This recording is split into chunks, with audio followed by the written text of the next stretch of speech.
Hello and welcome, Rocket League fans. We are here and we are live. Little ECAC action coming at you. That's the Eastern Collegiate Athletic Conference. I'm FBI Tugboat. I'm joined today here with my man Mustache. Mustache, you with me?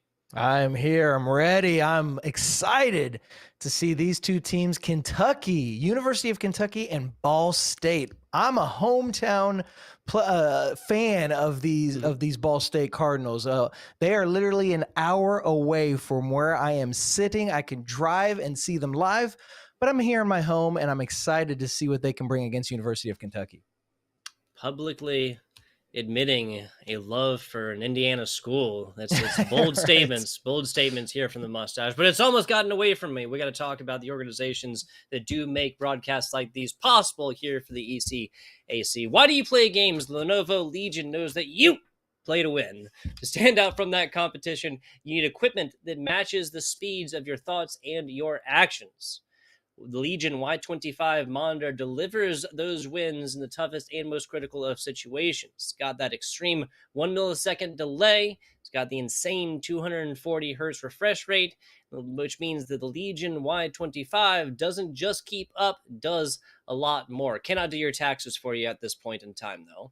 Built for those engaged in vast multiplayer battles at the tournament level, the Legion Y25 offers that 24.5-inch full HD with the IPS panel built in, and of course, it's got the NVIDIA G-Sync, just like most monitored monitors. The Legion Y25 monitor is available LenovoLegion.com, as well as other fine retailers. If you're in the United States of America, you're probably talking about like Best Buys and things like that. But again, Lenovo.com can be a source for you to get your Legion Y25 monitor at any given point in time. I have no idea if they ship to Hawaii, so don't take it like that. Pretty much just take the statement for your lower 48.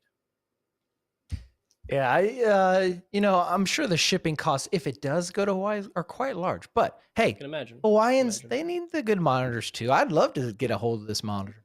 Oh yeah. Shout out to the Hawaiians. The entirety of the other organization that makes this possible, EMP Live Designs, obviously, and honestly, coming out of the great state of Hawaii, our 50th state, although 49th state? 49th state, I believe. I think Alaska was the 50th. Not 100% sure. Don't test me on that. I'm sorry? I said, don't test me on that. Yeah, it was college kids. Somebody let us know. I'm so far out of that. Yes. Once again, big shout out to EMP Live Designs coming out here. That's the production staff. Without them, they, of course, we are just beautiful faces just screaming out about esports in our rooms.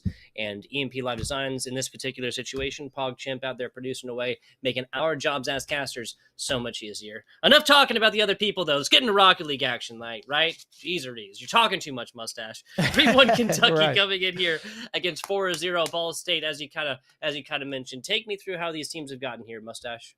All right, so both squads started off weeks 1, 2, and 3 with 3-0 sweeps, but it was University of Kentucky last week that fell in a 5-game series, whereas Ball State, they won their 5-game series. So both teams coming off of hot 5-game.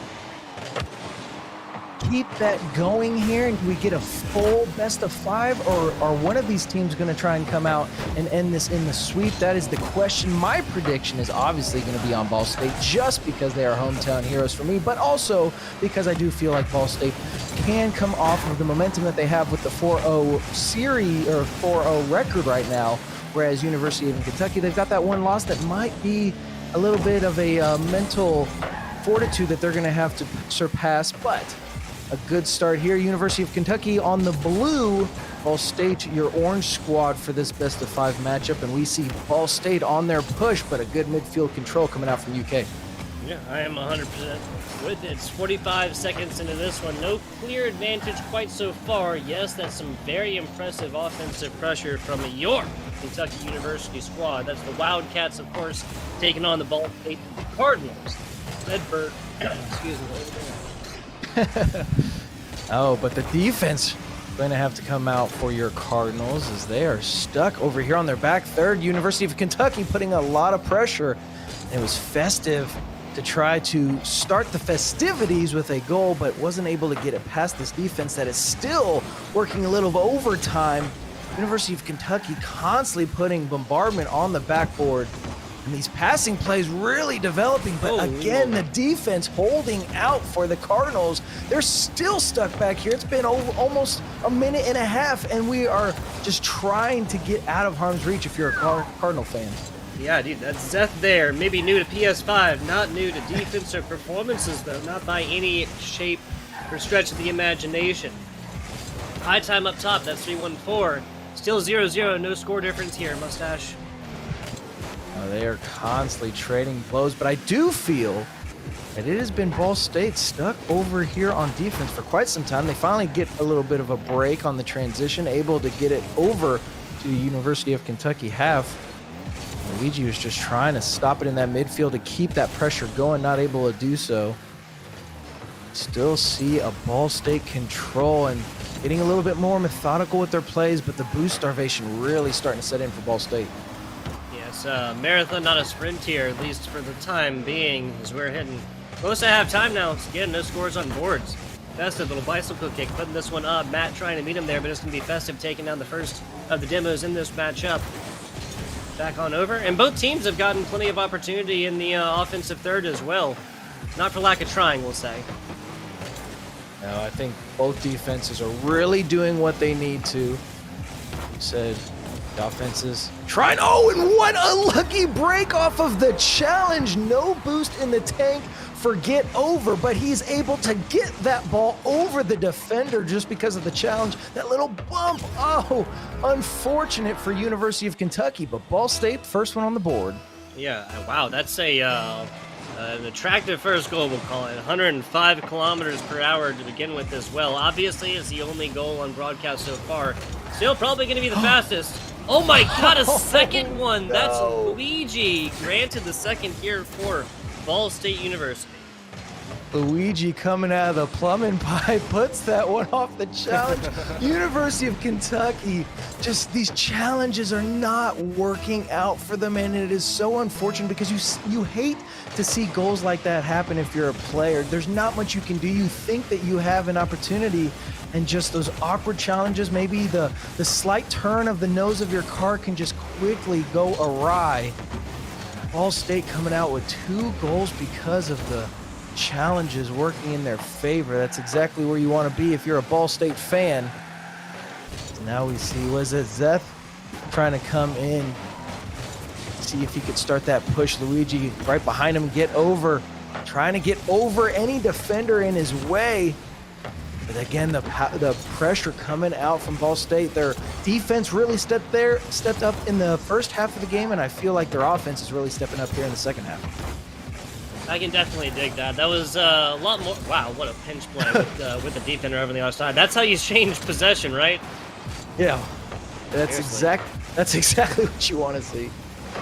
Really feel like this is much more neutral, much more of a 50-50 situation earlier, but this is just the Ball State University, just firing on all cylinders the second half of this game, and it's really just put up so many opportunities. Like Matt had an opportunity to kind of redirect this one farther out to this right side, camera right, I guess I should say, his right, but at the end of the day, this didn't happen. No plays equals a score on board in the third for Ball State.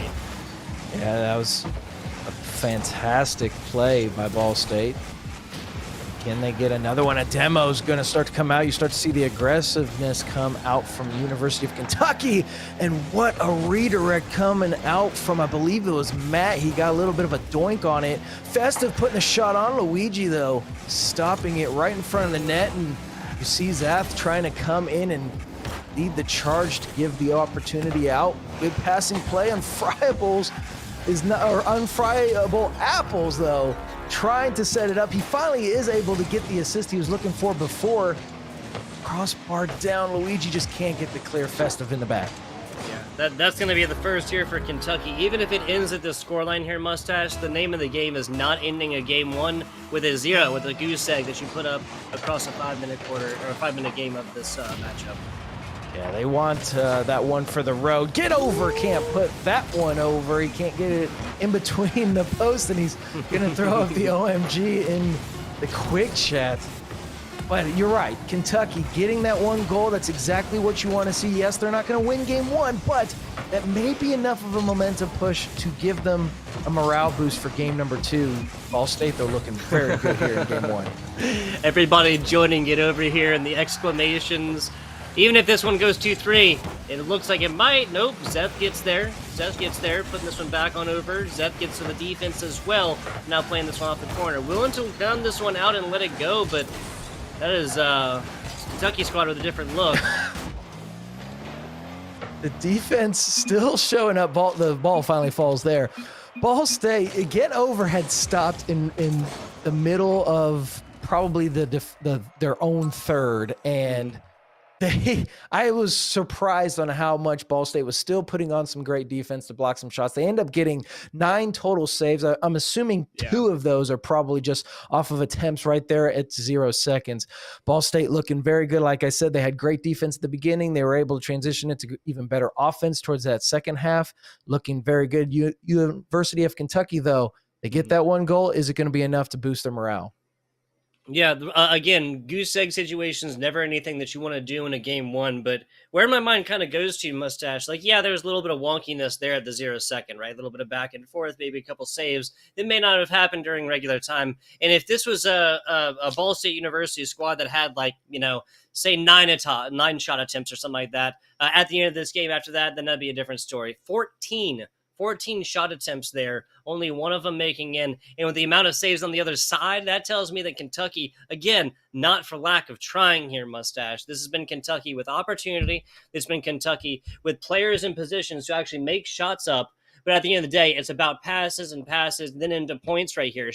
Multiple shots right here, especially at these higher levels of Rocket League. It is very infrequent that the first shot attempt in is going to actually make it on an offensive volley.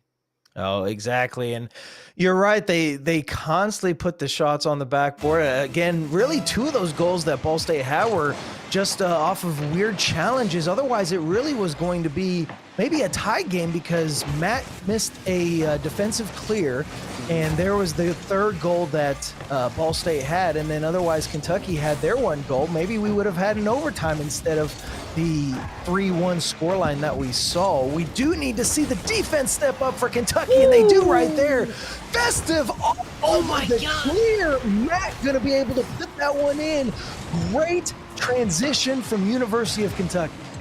Seen the Matrix when Neo stops the bullets and just like turns them back around, right? Just like with the greatest of ease, a single hand, a couple fingers, it seems. That's exactly what the University of Kentucky just did. Oh, that was perfect, and a huge just turn of events for them. Unfortunately, though, Matt missing that attempt is going to give Ball State almost the opportunity. Luckily, the quick turn from the University of Kentucky players able to recover that ball. They didn't lose the possession completely, but that was dangerous. Now Luigi trying to get it over. He's going to get bumped out from Matt coming down on the ground, and Friable Apple's just trying to do what he can. Zath has control. Can he get it over? He does. And just within, I thought while the camera was panning, I thought that was going to hit post. Yeah, I thought so too, but not going to happen on this one. A little bit of wonkiness, but Ball State shows up yet again. I mean, I think even if it had hit, it would have angled in regardless, but maybe that's just theory crafting at this point. Minute into this one, tied up situation again. Score difference is 0.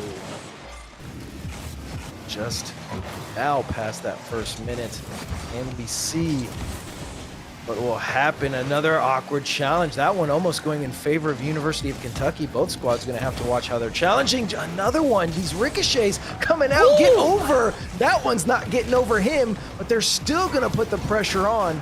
And Luigi having to get it cleared out. Zath is actually going to put it on the opposite side of the pitch, knowing that almost the entire University of Kentucky squad was on one half.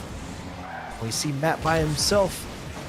3rd man back. Luigi going to try and get it over him, and Friable Apples off the backboard. Misses the touch. Matt trying to get any type of aid he can.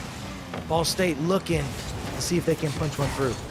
Yeah, I got to say, Matt has kind of gotten caught looking, speaking of, a couple different times right here. Maybe a little bit called out, maybe a little bit of like not as much boost as necessary situation, maybe even going a little bit too fast at times. Matt, and it's just a tiny things, right? Tiny cleaning up of edges, really. There's no massive mistakes being committed by anybody here. Otherwise, that would be directly reflected in the score. Oh, agreed. And, tied game. There are definitely the little mistakes happening and I feel on both sides of the ball, but they're going to have to watch because since it's such a close, tight-knit game, when you have those little missed touches like that, Matt coming in behind Luigi, able to hit the touch, you've got to make sure you have those connections because if you don't, that little mishap could really cost you here as we are now past the halfway point here in game 2.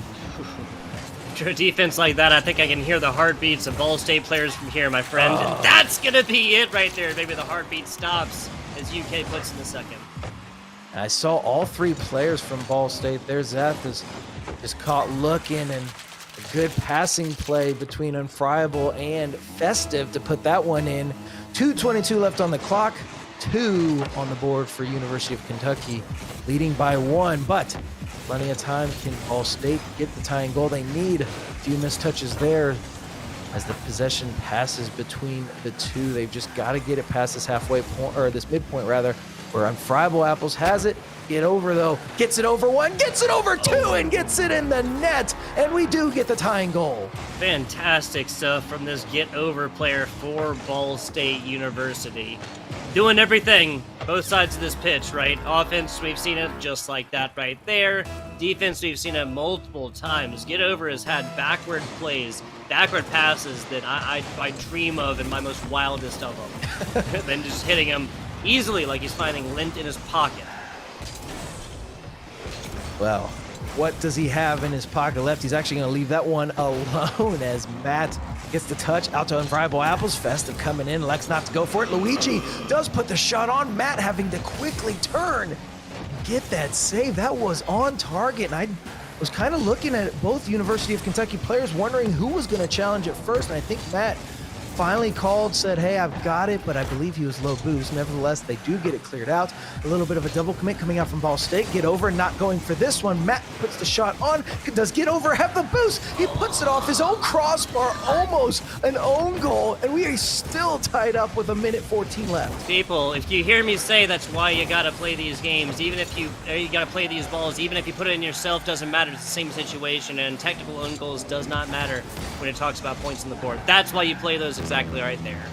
Nobody can do those kinds of angles in their head like immediately. I should say. I can't at least. How about that? I shouldn't project my inabilities onto you people, I suppose. These players, remember, they're taking fresh calculus and trigonometry classes. I mean, they've got protractors readily available at their whim, and you can definitely see it out here on the pitch. Luigi off the backboard, he can't get the double as he had no boost left. Nobody else pushing up from Ball State. 33 seconds left. Do we get in overtime, or do one of these squads put it in the back of the net to end it here in regulation? Can Festive and Matt do it? Matt's there, puts it in, and we do get the go-ahead goal. Is it going to be enough to end it here in reg? 25 seconds left right here. About 2 minutes since our last goal. 5th total in this one. Is this looking like a moderately total scoring game, just like our last, which is, of course, score total of 4. 25 seconds, Ball State has to tie this one back up, push it to an overtime situation, and keep the dream alive of going up 2-0 in this series early. PG getting a little bit of a free pass as Matt wasn't going to be able to go for that one. Still stuck in the corner, an awkward challenge. Seeing how challenges have been failing both squads really throughout this series. We're only in game number 2. Zath drops it down. Festive is going to put the nail in the coffin, and this will be a University of Kentucky win because we've got 1 second left, and there's no way they're going to get the 2. Yeah, you can get one. You can keep it. Well, you can either get a crazy pinch off the rip before it touches the ground and get a pinch in, something like this. You can get a score in after a volleyball situation of keeping this aloft with your opponents. Not going to be able to get 2 no matter what. University of Kentucky tying this one up. Game number 2. And with that, we have essentially purchased ourselves a best-of-5 situation here, Mustache. Oh, I love to see it. I figure this one's probably going to go the distance. Both squads coming off of hot game 5s in their last series and last week. And so Ball State, they're trying to stay undefeated. Kentucky's trying to redeem themselves from the loss they had last week. Kentucky looking very good this game. 1 save apiece for each player. Otherwise, they get the 8 shot attempt, 4 goals, 50% shooting percentage. Much better attempt from Kentucky. No, I hear you. I hear you. coming into this the first game that'll break the tie here, no matter which one. I got a pitch one for you. I got a question. I must ask you a question, right? What does this win mean more for? Or which team does this win mean more for? Again, just pitching this one. Kentucky 3-1, just coming off of a hot, fiery 3-2 situation that they lost. On the other side, though, Ball State 4-0, just coming off of a hot Game 5 situation that they won. So, does it mean more for Kentucky to not drop down to 3-2, or does it mean more for Ball State to keep that undefeated record alive? I definitely feel Kentucky gains more out of the win. If Ball State wins, of course, they stay undefeated. They stay up with those upper echelon teams that are in the ECAC, but Kentucky potentially falling to 3-2, you do not want to see that, especially after seeing how they're playing. They deserve to be a 4-0 team or a 4-1 team if they can win this one. So if they're able to win this series, they definitely gain much more out of it.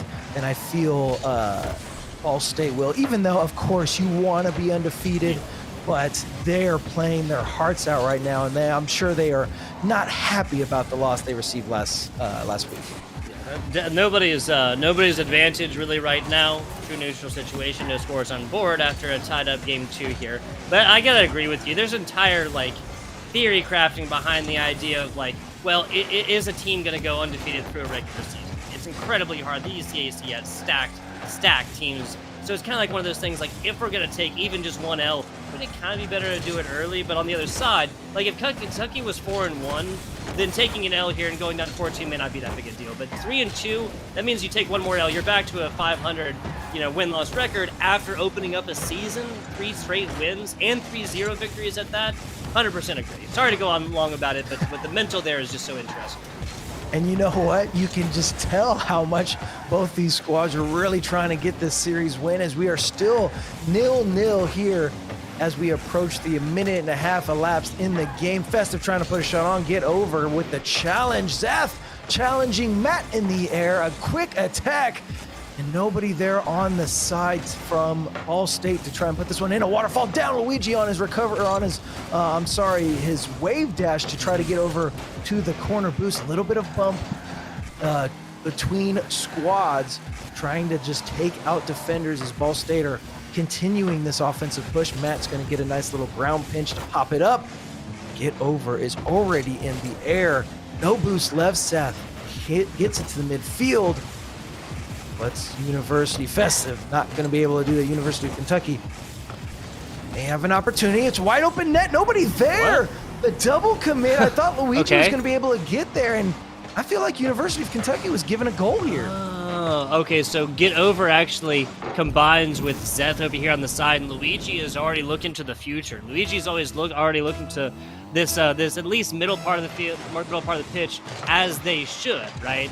Both get over and Zeth over here should be enough to at least one of them play on this. But after get over, I believe, kind of flips on over forward-wise trajectory, meets in the middle. Neither one can do anything for that crucial 2 seconds or so. And we have what is, I think, far and away the most open, close net that we have. It wasn't just some crazy long ball coming shaking in from the other side of the pitch. That was very close and very open.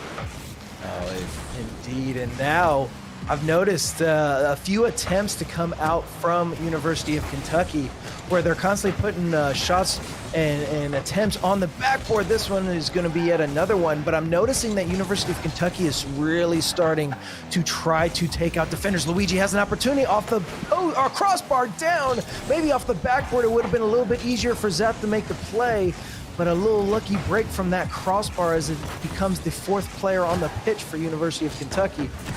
We are stuck here in midfield. Luigi going to get a demo to his name. Get over, not going to be able to go for the double. Zath just coming down, touching his wheels on the ground. He wasn't going to be able to make the attempt.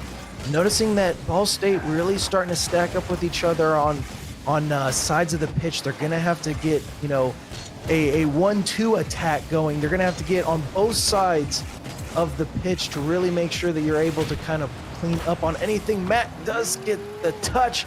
Get over, though, gets the backboard clear. Yeah, fantastic stuff right there. Like, it was some really solid handling and a really great effort from this side of Ball State to bring this one out. They've been on defense for quite a while, just like that. They're bringing it out. Festive gets met there by Zeth. Unfriable Apples on the other side, popping this one down. A solid shot, but Ball State still denied their first goal in this one.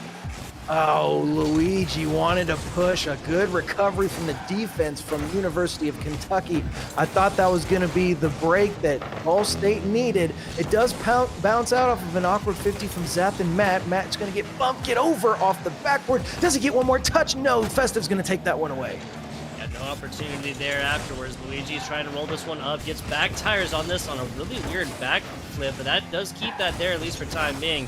Festive and the rest of Kentucky, the Wildcats over here in the blue, running out at this one, at least trying to, is until Luigi has something to say about this. Popping out of random parts of this pitch, they have indeed. And the pressure coming out is exactly why they're coming out of different parts of the pitch. They're needing to hold down the defense. Oh, a missed touch off the crossbar. Luigi is able to get it cleared out. That could have been awkward. They've got only 15 seconds left. They're going to have to do something if they want to even up this game. Otherwise, University of Kentucky could potentially go up in this series. Festive is there, not going to be able to put that one in. Matt just trying to put it anywhere where there is not a Ball State player. Friable Apples, a little bit of a light touch. They give opportunities. Zeth can't go. Luigi in the air, but a good challenge from Apples. Still Zeth, nothing left in the tank. This one will drop University of Kentucky in series match point. There you go. Striking back in game 3 here, Mustache. I love to see it. Love to see it. Once again, we believe University of Kentucky has a little bit more on board here, more at stake to win at this one. They're definitely playing like it. And take it to the numbers for right now. Only one save for the side of Ball State. And wow, okay, so 7 shots for Ball State. Again, just showing kind of like a time of possession difference here. 2 shots, count them, 1-2 for Kentucky. One of them made them in. Yeah, I mean, again, 50% shooting percentage for Kentucky. Ball State, I feel like a lot of theirs were maybe given as shots, but not necessarily anything shootable, because I feel like Kentucky would have had more saves as well, because I feel like Kentucky got a lot of touches off of those 7 shots. Nevertheless, Kentucky doing what they need to. They're in series match point. We were talking about how they need to win this one. My prediction is still with Ball State. I'm not counting out my Hoosier boys, but it's well, I shouldn't say Hoosier, that's IU, but it's state of Indiana. Even I know that much. Yeah, seriously. But hey, Kentucky, anyways, they're playing like it right here in 1-0. And like this is the other thing, right? We start out this game, I would say a score difference of 4, or a score total of 4, excuse me, is about as high as you get before you get in like, okay, this is kind of like a higher scoring game, right?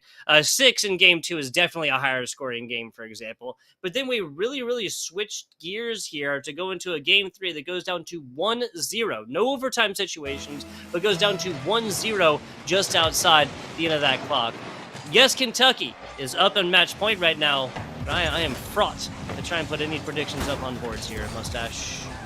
Yeah, Luigi, they're going to try to make sure that we get the 5 games out of the series that we want. Obviously, these squads, they don't want to go 5 games. I mean, they've had to... Oh, that's a wide open net. I noticed that there were two players from University of Kentucky there, and that is just going to be a gimme goal for Ball State.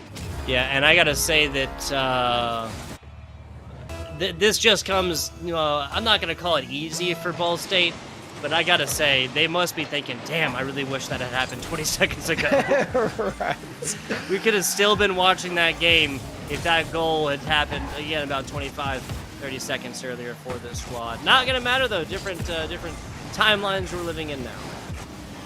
And that time is of the essence, and that demo's gonna help. Zeth is gonna put it in, and Ball State, what was it? We went like 3.5 minutes before we saw the first goal. We've got 2 here in not less than 45 seconds. Yeah, again, complete change of pace here from games 1 and 2, and now 4 between game 3 there, 1-0 in game number 3. This is, of course, meant that Ball State like double cracked that scoring kind of hiatus, that scoring drought, right? That was 5 full minutes, no scores on boards, and then a little bit towards the end of game 2 as well, but that time is over and that time is done with.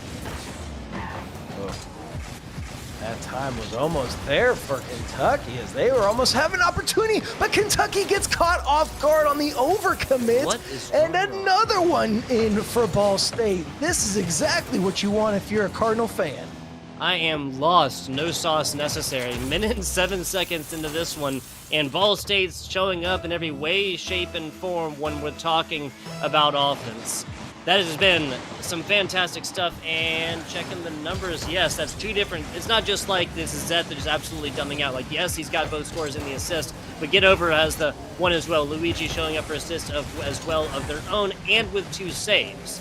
This is just a very, very evenly distributed performance-wise for Ball State. Meanwhile, Kentucky is just now getting closer to about halfway to triple digits.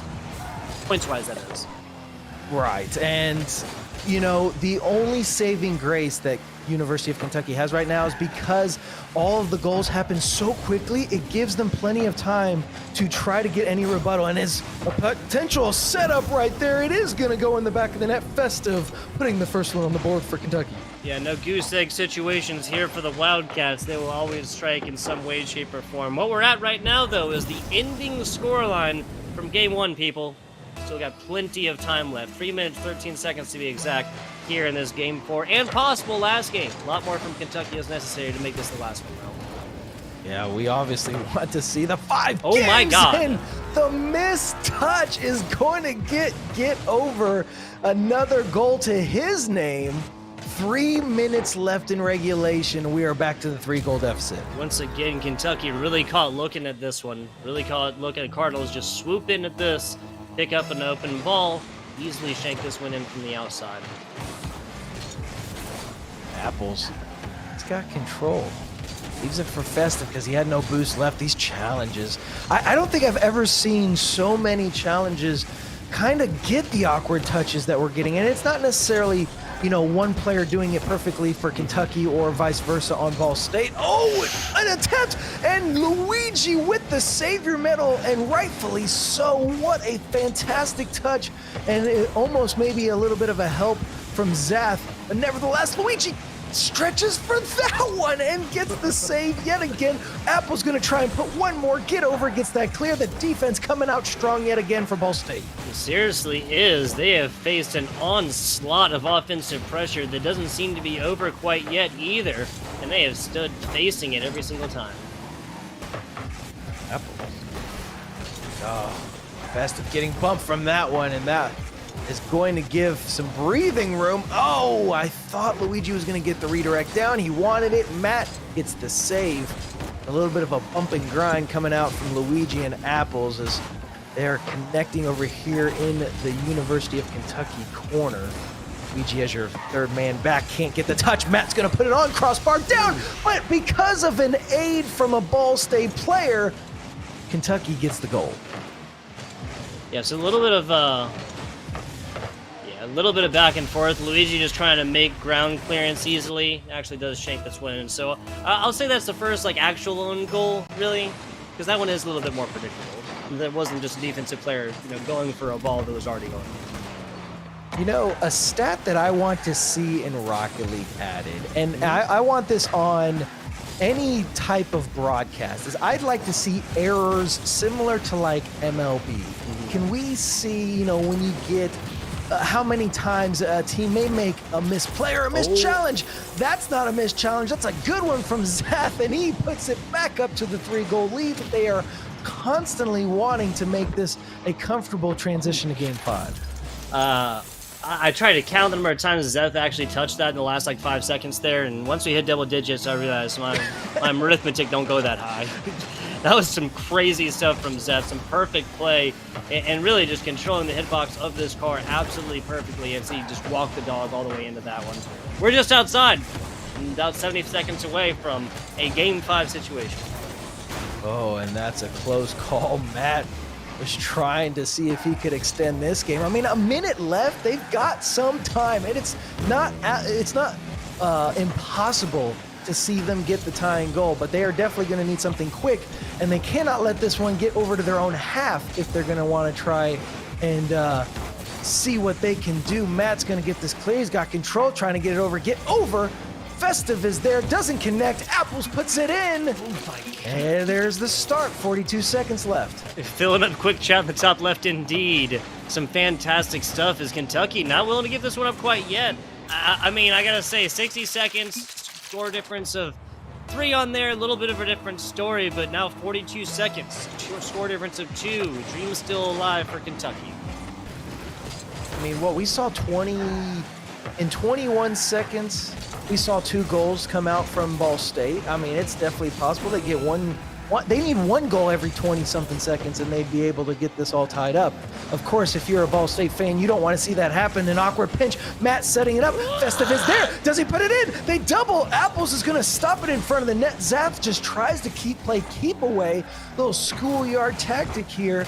Matt off the backboard. Luigi with the great clear, at least to midfield. The breathing room they need. Under 7 seconds. Gets it back over to the Kentucky half. That's going to be a Game 5 sitch. Can't undo a score difference of 2, even at 000s up top, folks. Ball State in Kentucky in the highest scoring total game of this so far at 8 in Game 4. I got to read these scores back out because it's just so insane, right? So insane. Game 1, Ball State takes it. Strikes first, 3-1 situation right there. Game 2, 4-2 as Kentucky comes back. A roar and the Wildcats do. 1-0, slowing it down in every way, shape, and form numerically and gameplay-wise there in game number 3 is a game that Kentucky struck back on. Again, Kentucky barely coming in as underdogs numerically into this one. Ball State 4-0, Kentucky 3-1. But then come roaring back in a very high-scoring game number 4 to tie it up series-wise and everything else. 5-3, total of 8 on this one. That is just insane stuff. Ball State clutching it up when they need to. They want to stay undefeated. They're not going to go down. But doesn't mean that Kentucky can't win this. They are definitely staying in it. They're keeping their shots up. Defense doing what they need to. They get the 3 saves. Obviously, they're still not able to win this game, but they're getting the touches needed. They're just going to have to watch, the offensive push that Ball State has. When they are hungry for goals, Ball State pushes heavy, and they will just be relentless with pressure. If Kentucky can stop that, they can definitely take it away from Ball State. But now, even playing field. Just have to win this one. Who will come out on top? Is it going to be Kentucky trying to come off of a loss last week, or Ball State trying to stay undefeated? Yeah, that's the question. That's the storyline. That's the narrative, people. All the way down to Game 5, one and done, basically. This started out as a possibly shorter best of 5. We're now down all the way in. These 2 teams fighting tooth and nail. Ooh. And the goal almost by the skin of their teeth is what I wanted to say. I mean, they're trying to sneak it in there, but couldn't get it past the defender. And again, the defenses. This is where your defense is going to have to be on top of their game, as Zath trying to pound that one past unfriable Apples, and he's gonna get a little bit of a festive explosion there. Luigi trying to take Apples off the pitch. He does get the bump, but doesn't take him completely out of contention. Zath off the sidewall, gets it. He's got no boost, gonna have to pick up the corner. Elects to go for the demo. Festive can't get the touch. Get over, can he get over? Oh, the great passing play, but Matt snuffs it out in the midfield. Yeah, a little 1-2 punch right there, but they saw this one coming. Saw it swinging over the top. Back on over to the other side. Once again, these are 2 teams. They have some awesome offensive pushes here, Mustache. And those just frequently, if try as they might, then going on the other way. It's standard Rocket League action right now, and both teams playing to a T. Oh, and that bump right there coming out, I believe it was Festive trying to recover on the wall and almost got Goomba'd on the wall, and didn't allow him to recover, which slowed down the push to come out from University of Kentucky. Zath is there, puts a shot on with some speed behind it. I'm going to have to look at this one. What is that? 60 miles per hour, and fantastic showing from them. Miles per hour, wow, okay. That's 96 kilometers, people. This is Rocket League. 3 minutes, 23 seconds left. That's going to be Ball State striking first. So are we going to get more like Game 3 situations, like a really, really low-scoring affair with just a whole bunch of technical Rocket League in the middle? I would hope so. I honestly do. Oh, but that's not very technical. Is that one almost sneaking by the defenders? Get over is going to have to slow play this to allow his team to recover. And as I'm trying to recover my words, we get the tying goal from Kentucky. Yeah, here's the mistake right there. Bam. If Get Over popped this one up a little bit more, it would have given his team time to rotate a little bit more, give Zeth to get in, give time to Luigi to pick up this big boost and then answer from the sidewall. Not going to happen. Just the minorest of misplays gets read out perfectly by these teams, no matter which is happening. It just happened to be Kentucky reading that one perfectly on this side. Oh, and the reading has been stellar. They must read at a college level because they are just trying. They're doing what they need to, and there's the pass attempt from Get Over. The read wasn't there. The communication, I should say, wasn't there. And Zeth trying to connect Matt, take him off of his trajectory. Almost butchered that one. In fact, I really did. But this one's not good. Yeah, I know, right? But that one didn't get butchered, and Zeth is on that push. Does he get the must? He drops it down. Get Over, can't get the touch. We're stuck back over here on Ball State's half. Yep, back to it. We really have not spent very much time with either team in the lead in these closer games. That's like game 3 and now game 5 right now. So back onto it. Little demo action down bottom. Festive gets his ticket punched for this one, but comes back and immediately in time. If this was a faster comeback, Festive simply wouldn't have time to get there. That's why I always say, you have higher levels of Rocket League, you take demos, sometimes they can literally pay against you. Yeah, you definitely have to kind of think about the timing for the demo, and I'd almost, if somebody can master that technique, knowing exactly when you demo somebody on the pitch and how long it'll take them to come back, that's what a skill needs to be mastered. No more going for the mechanics. You've got to be a little bit more methodical with the demos, and I'd love to see somebody kind of change how that meta forms. Yeah, listen, like, I love where the time respawns are in Rocket League. Also, the only bit of randomosity in the game. Everything is incredibly well timed and predictable, except for the RNG that comes on which side you spawn back in at. That is the only bit of RNG in the entire game. And now, if you're talking about like a 1 second longer respawn, then you would see Rocket League be played much, much differently, and demos be a much larger part of the game. As it is so perfectly calculated for a respawn.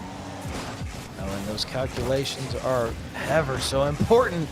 We're going to have to calculate here with Luigi trying to start that push. Zeth, Matt, good challenge, good recovery on that sidewall to stop it in the midfield. We've got 43 seconds left. We're still tied up. Apple's coming in, trying to get the touch. Matt, Unfryable Apples is going to fry a player out there on the pitch. Luigi starts to push. Zeth is right behind him, does get the control, tries to keep it low and see if he can bait out a defender. Not going to be able to do so, and we're approaching the final 20 seconds. Yes, we are. We have not gotten overtime quite yet. That's the situation that we are staring down the barrel of in this one, though. 15 seconds away from it. Friable Apple is taken to the side. Get Over instantly meeting him there. Back to the middle. That was one of the better opportunities for Ball State so far in this game. Ooh, a little bit of a double commit's going to cause Ball State to miss. Get Over in there! He can't get it over, and we are going to go into overtime. That was so close. And Ball State, a little bit awkward here. Zeth not going to be able to get up on Friable Apples.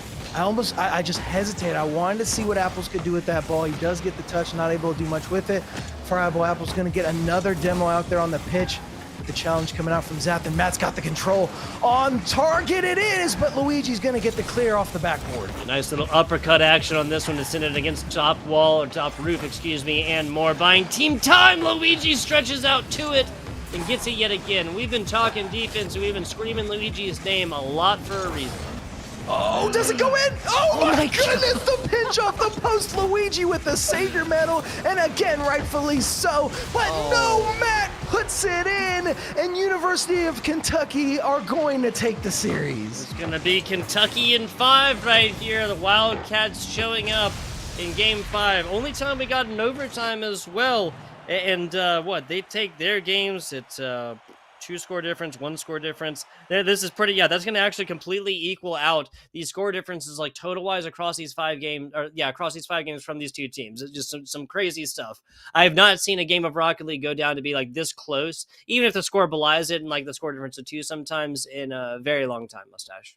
No, that was a thrilling matchup to say the least. You asked who was it more important to win? We talked about Kentucky. They came out. Ball State, they fall to 4-1. They have the same record now as University of Kentucky. I mean, rightfully so. They come out, they play their hearts out. Both teams did, and a GG's to both squads, but it is going to be your Wildcats to take the series in quite a thrilling final event there in Game 5. Absolutely. Absolutely. We will be going very short break, then back to a little interview action with one of the members of this University of Kentucky squad, excuse me. Well, winners only in the winner review box here, Mustache. FBI Tugboat and Mustache back with you here in just a minute, guys.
And we are back. We are here and we are live. Little post game interview action coming at you, folks, here after Kentucky at a previously 3-1 scoreline, now 4-1 here match score wise, takes down Ball State in narrow 3-2 fashion. FBI tugboat here with my man Mustache, and we got Matt to come on in and give us a slice of that brain and a look inside the mind of the player after the W here. Matt, congratulations on your 3-2 victory, sir.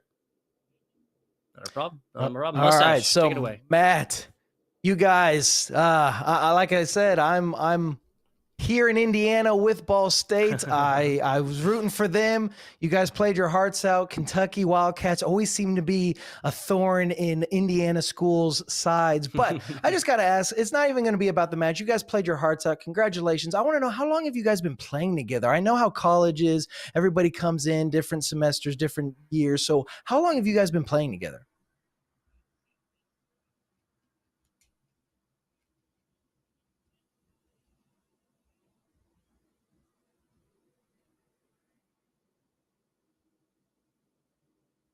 Oh, okay. Gotcha. A Oh, little okay. bit of microphone issues here.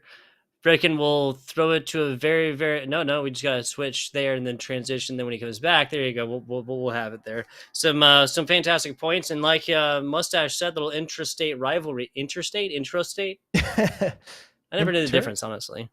I think it's intrastate. I don't know. They're in college. I've been long out of school. Like my smarts. A very good point. That's in one ear out the other. Yeah, exactly. Exactly. I think interstate is between states because that's where like the roads are. Intrastate is like within the same state. Not 100% sure. Grammar, spelling, English, whatever else like that. Not my forte here. He says as the person doing play-by-play commentary. Matt, you back with us? Okay, we'll try this one yet here again. Shout out to. Okay, so we're going to go to a very short break. We'll be back with you guys in just a minute. We're not going to string you guys along here. I just want to make sure this is on up. Back with you guys, 60 seconds.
we're not making them work for their goals. Mm. A lot of their goals have felt like we're coming from mistakes on our end, late challenges, things like that. So I just told them after those games, we obviously had a little bit of adjusting to do. As you can see in game 4, it didn't go exactly to plan. But it was just about making them earn their things and taking the game to them rather than letting them take it to us. There you go. There you go. Key communications here. That's what I'm hearing. Yes. Yeah. Communication was definitely the key in this series. There you go. There you go. Rocket League, esports in general, relationships, all of them. Communication being key. There you go. Matt, I want to thank you once again for your time coming on and give us a minute of it after the game and whatnot. And I want to ask you before we get you on out of here, in the Overwatch setup here for the ECAC, do you have any shout outs? Oh, yeah, definitely. Shout out to my teammates. They're awesome. Shout out the UK Rocket League community. I know that they're probably sitting there in Discord watching me right now. Shout out to everyone who's just supported us throughout the journey. Absolutely. Absolutely. Thank you again, Matt. This has been FBI Tugboat here with Mustache. We got Kentucky taking it over Ball State in 3-2 fashion. We'll be looking at a little Overwatch action here next. That is going to be Big Hungry Phil and Dividing by Zero. We'll be taking you guys through that, the ECAC stream. But with that, Mustache, I do believe, least favorite part, any broadcast, the end. Do you have anything else for the good people before we go, Mustache?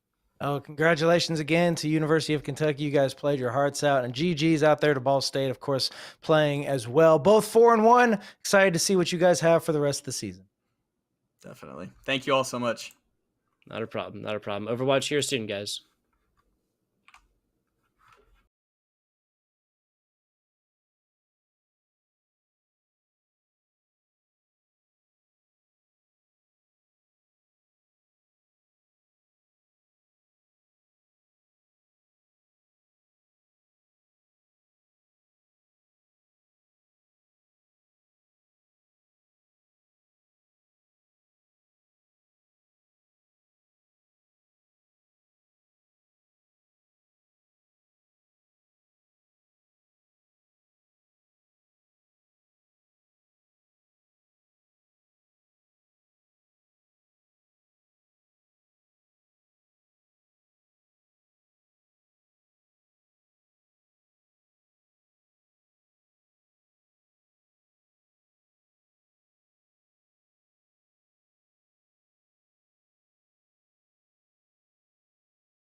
ECAC Overwatch. I'm Big Hungry Phil. Joining me today is the wonderful Devin dividing by zero. Fish, welcome to the broadcast. We are going live very shortly with, we've only got one game this evening. And dividing, why don't you take us through what that is? Yeah, we're going to be taking you through a game from week 5 of the ECAC Division A league between the Thomas College Terriers and the Kean University Cougars. Both teams at 2-2 so far through this Swiss bracket, Phil. So both of them kind of in the middle of the pack, looking to break up into that upper echelon. Yeah, and we say middle of the pack, like it almost sounds like we're downplaying these teams. But if you look at because we've got a Swiss format here, if you look who they've played and who they've lost against, who they've won against, typically there's no shame in that. We're looking at losses to teams like Boise State. We're looking at teams like Wichita State. Yeah. Like there is no shame in losing to those teams, and it's a big bracket. Like I think last season it was top 32 made it up into playoffs, so middle of the pack is still pretty good going. You're not out of the running yet. Absolutely not. Both of these teams have a lot of talent in their own right, just kind of playing with what they've got, which is, I think, kind of the mantra of collegiate esports for the most part. If you don't have a massive budget, you just go around and say, hey, are you pretty good at Overwatch? And if you get enough people that say yes, you put a team together and you put together what you can. You go as far as possible. And I think that's pretty great. Yeah, it is. I think we were talking about this before the game, before the broadcast started. Like, there's two kinds of collegiate team. Yeah. There are your ISUs that go like, okay, contenders player, how would you like a scholarship to come here and do your best for it? Just like, I don't know, you want to play Overwatch for us? Come on down on a Wednesday evening. We'll get you in the ECAC. But we are in medias res, right into the action here. Thomas College in the blue, Kean University in the red. We're starting here on Oasis. Yeah, starting off on Oasis City Center as well, a very open map. I want to draw a little bit of attention here to the side of Thomas College and Jay Gibby on this Reaper. Now, Phil, I had a chance to see a past Thomas College map VOD from a past match, and there were a lot of different things they ran. Jay Gibby on this Reaper was a constant in almost all of them. Yeah, I think we had a chat about that before the broadcast as well, wondering if that was whether that's a comfort pick or a one-trick pick here for Jay Gibby. Let's see if they can make that work here. As I said, both teams looking fairly even as we move into this round 5. Dive coming out from both sides here. Big differences in those DPS lineups. Let's see how that works out. Neither team really going through a strong engage just yet. Neither team wanted to be the one to pull the pin that first engage. And as I say it, down we go, and down goes Riot. Main tank out of the way. See a couple of equalizers there with the DMEC and the kill onto the Cassidy coming through. Kara, Valkyrie and Cargo Tokens. Bookshelf playing on the left-hand side here, getting a little bit close to the traffic, but it seems like they are slowly working them down. JKB Bookshelf getting double here. We do have Pip trying to keep this alive a little bit longer. We also see Crisis tagging back in to keep this going, but the numbers advantage is starting to tell for Thomas College. Don't expect this to go on for too much longer. That being said, Pip very close to a pulse bomb. A good pulse bomb here is a good flip, but it's just too little too late. No pulse bomb on board just yet. Thomas College with the sweep, and they will be the first to unlock the points. Well, actually, Kean University, they managed to actually take the point at the very beginning there when Thomas College, they kind of pushed forward, took the initiative. They took a ton of space, forced Kean back into that little room. That gave Jay Gibby and Bookshelf so much close range room to work. But while that happened, Kean University got around to the back and were able to get 18% of the point to themselves.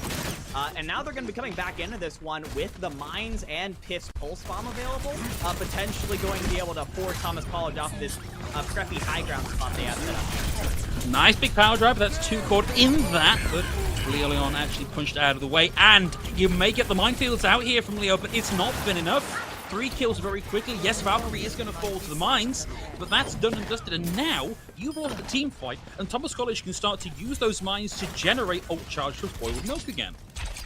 Yeah, Spoiled Milk was the only ultimate used on the side of Thomas College. That's huge, because now they have the Dragon Blade, they have the Death Blossom, they have the beat coming from Valkyrie very soon as well. They are the more sustainable comp due to the shield of Reid and the healing of Spoiled Milk, and they're doing very good.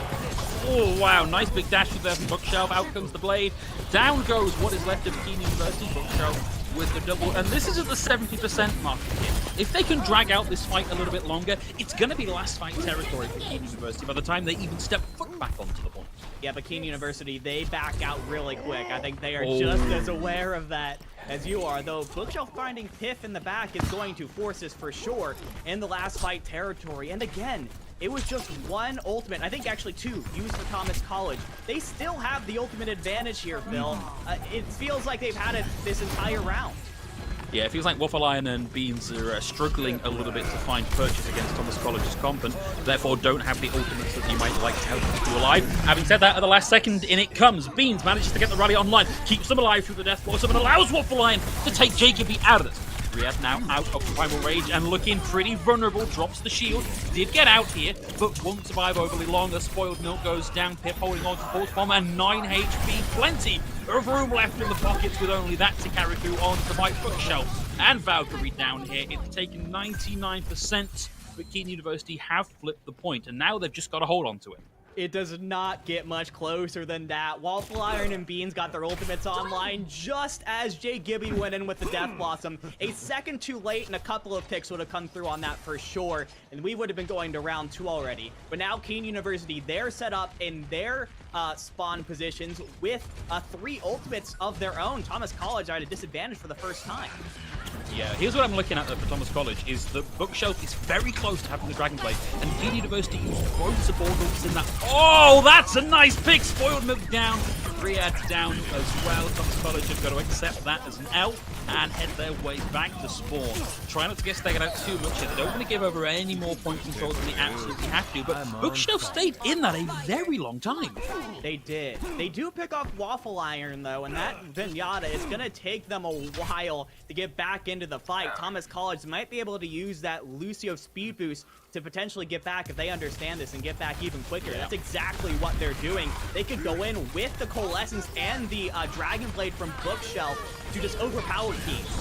Using an unusual combo, potentially very effective. In comes the dash and Bookshelf closes the distance, but now has to contend with Beans with the rally online, and they can't slice through that additional armor, and becoming so the Cassidy takes them out of the fight entirely. It's a 3K on the high noon, and this is surely got to be Kean University putting themselves over the edge here. Thomas College getting staggered out at 96%. I don't think we're getting a touch here. No, we will not. And once again, a clutch support ultimate coming out from Beans. Bookshelf, I think, had all of the squishy targets in front of them that you could possibly want as a Genji player with Dragon Blade active, but with that rally fortifying the entire team with that life-sustaining armor, Kean University are able to sustain past it, and they're able to pick off that Genji and eventually turn that into a round win. Now, we move on to University, where we're going to be seeing both teams go face-to-face with these Reinhardt-based compositions. It's a lot more of a closed-in map, so that's why we see these close-range combat kind of situations.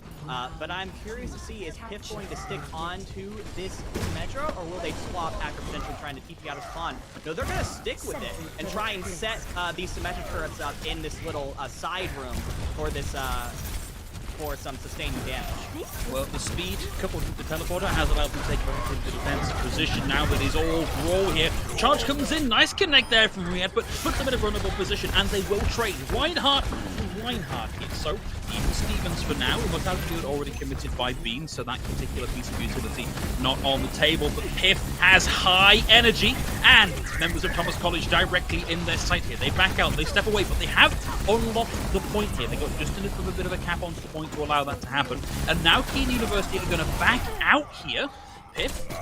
No, Piff overcommits there and went for the Photon Barrier, but didn't get it off in time. Cargo Tokens able to find the enemy Reinhardt there, and Thomas College took them a little while to win that out fully, but Kean University now back to spawn to regroup. Unfortunately, I think Kean were really hoping that Thomas College were going to try and face them head on in that little side room, but instead Thomas College go to the other side of the point, and Piff becomes a lot less useful in that case when you know, they have to kind of push into Thomas College, who gets to push forward and take the point and have just every ultimate book. Oh, wow, did not see that Shadow coming out of the micro missiles over the top. Thomas College are on a bit of a hiding to nothing here. They've committed ultimates into this, but a few more percentage on the point is all they're likely to gain from this one. They're tagging back in to keep it alive that little bit longer, but Kean University have ultimates. They have the bodies and the HP on point, and they are winning out of this fight. 56%, not a bad first stab at this from Thomas College. Leon drops first blood in this Rhine duel, but I think, as I've heard someone say once, one of the best utilities of Rhine using Shatter is to remind the other Rhine that they also have Shatter. Reed does have it up this time around, but in the middle of that fight, Leon was swinging away, is probably going to have another Shatter this fight. They see it coming. Ooh.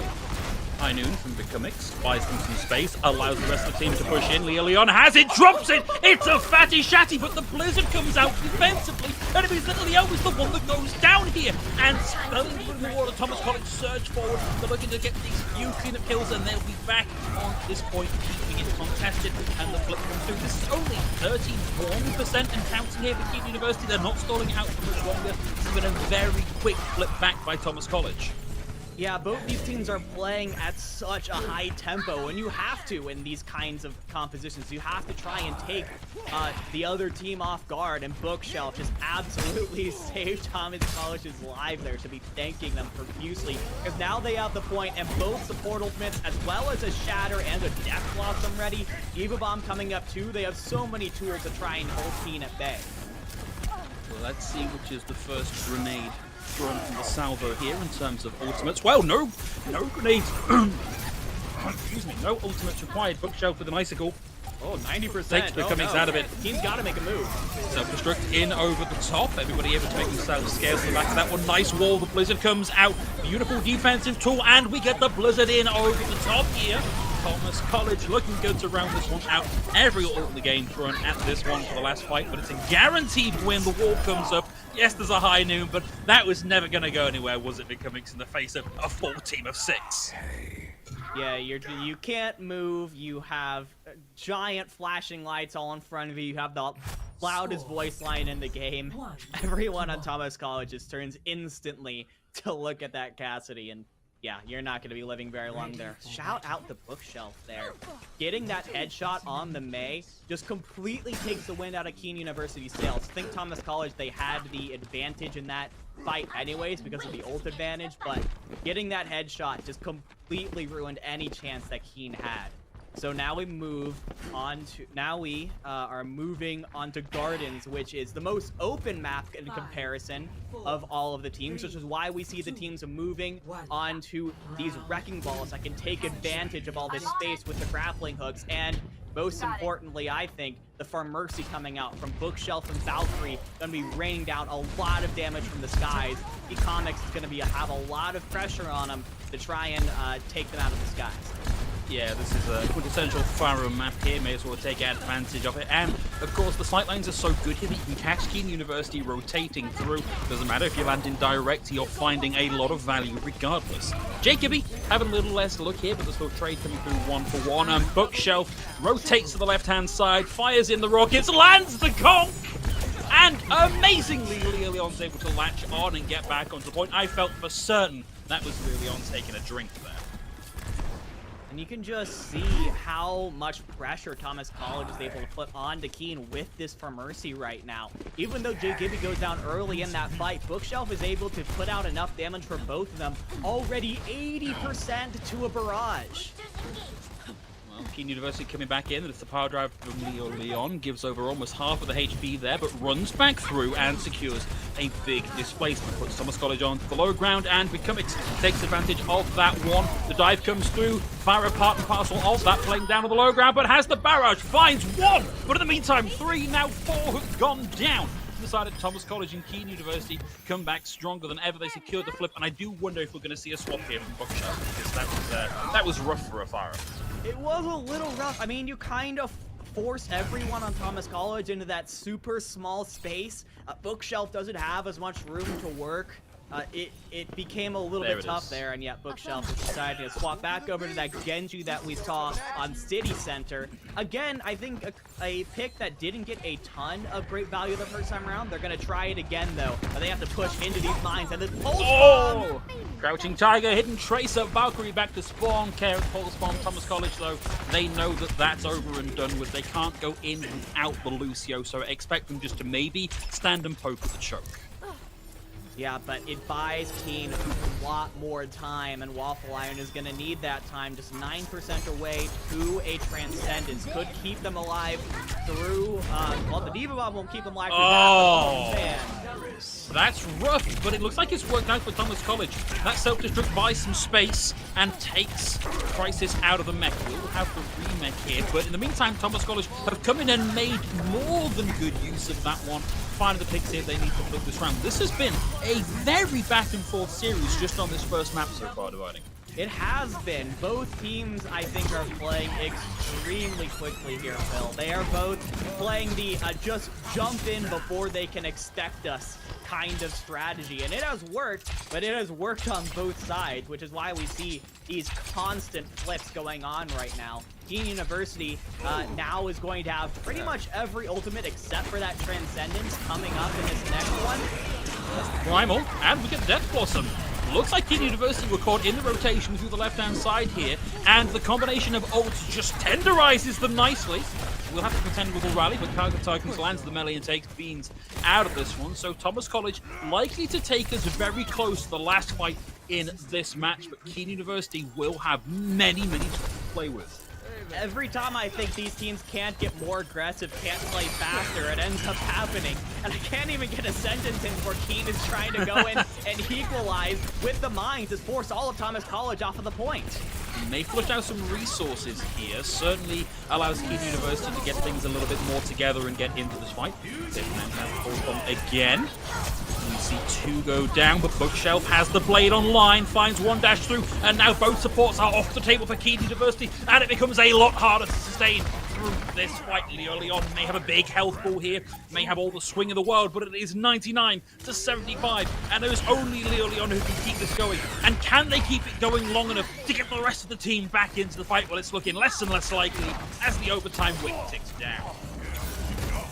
Just a couple more stragglers on the side of Kean. I mean, that was pretty sick from Waffle Iron. Might as well put that in the Twitter montage, but you have a lot more work to do as this Zenyatta.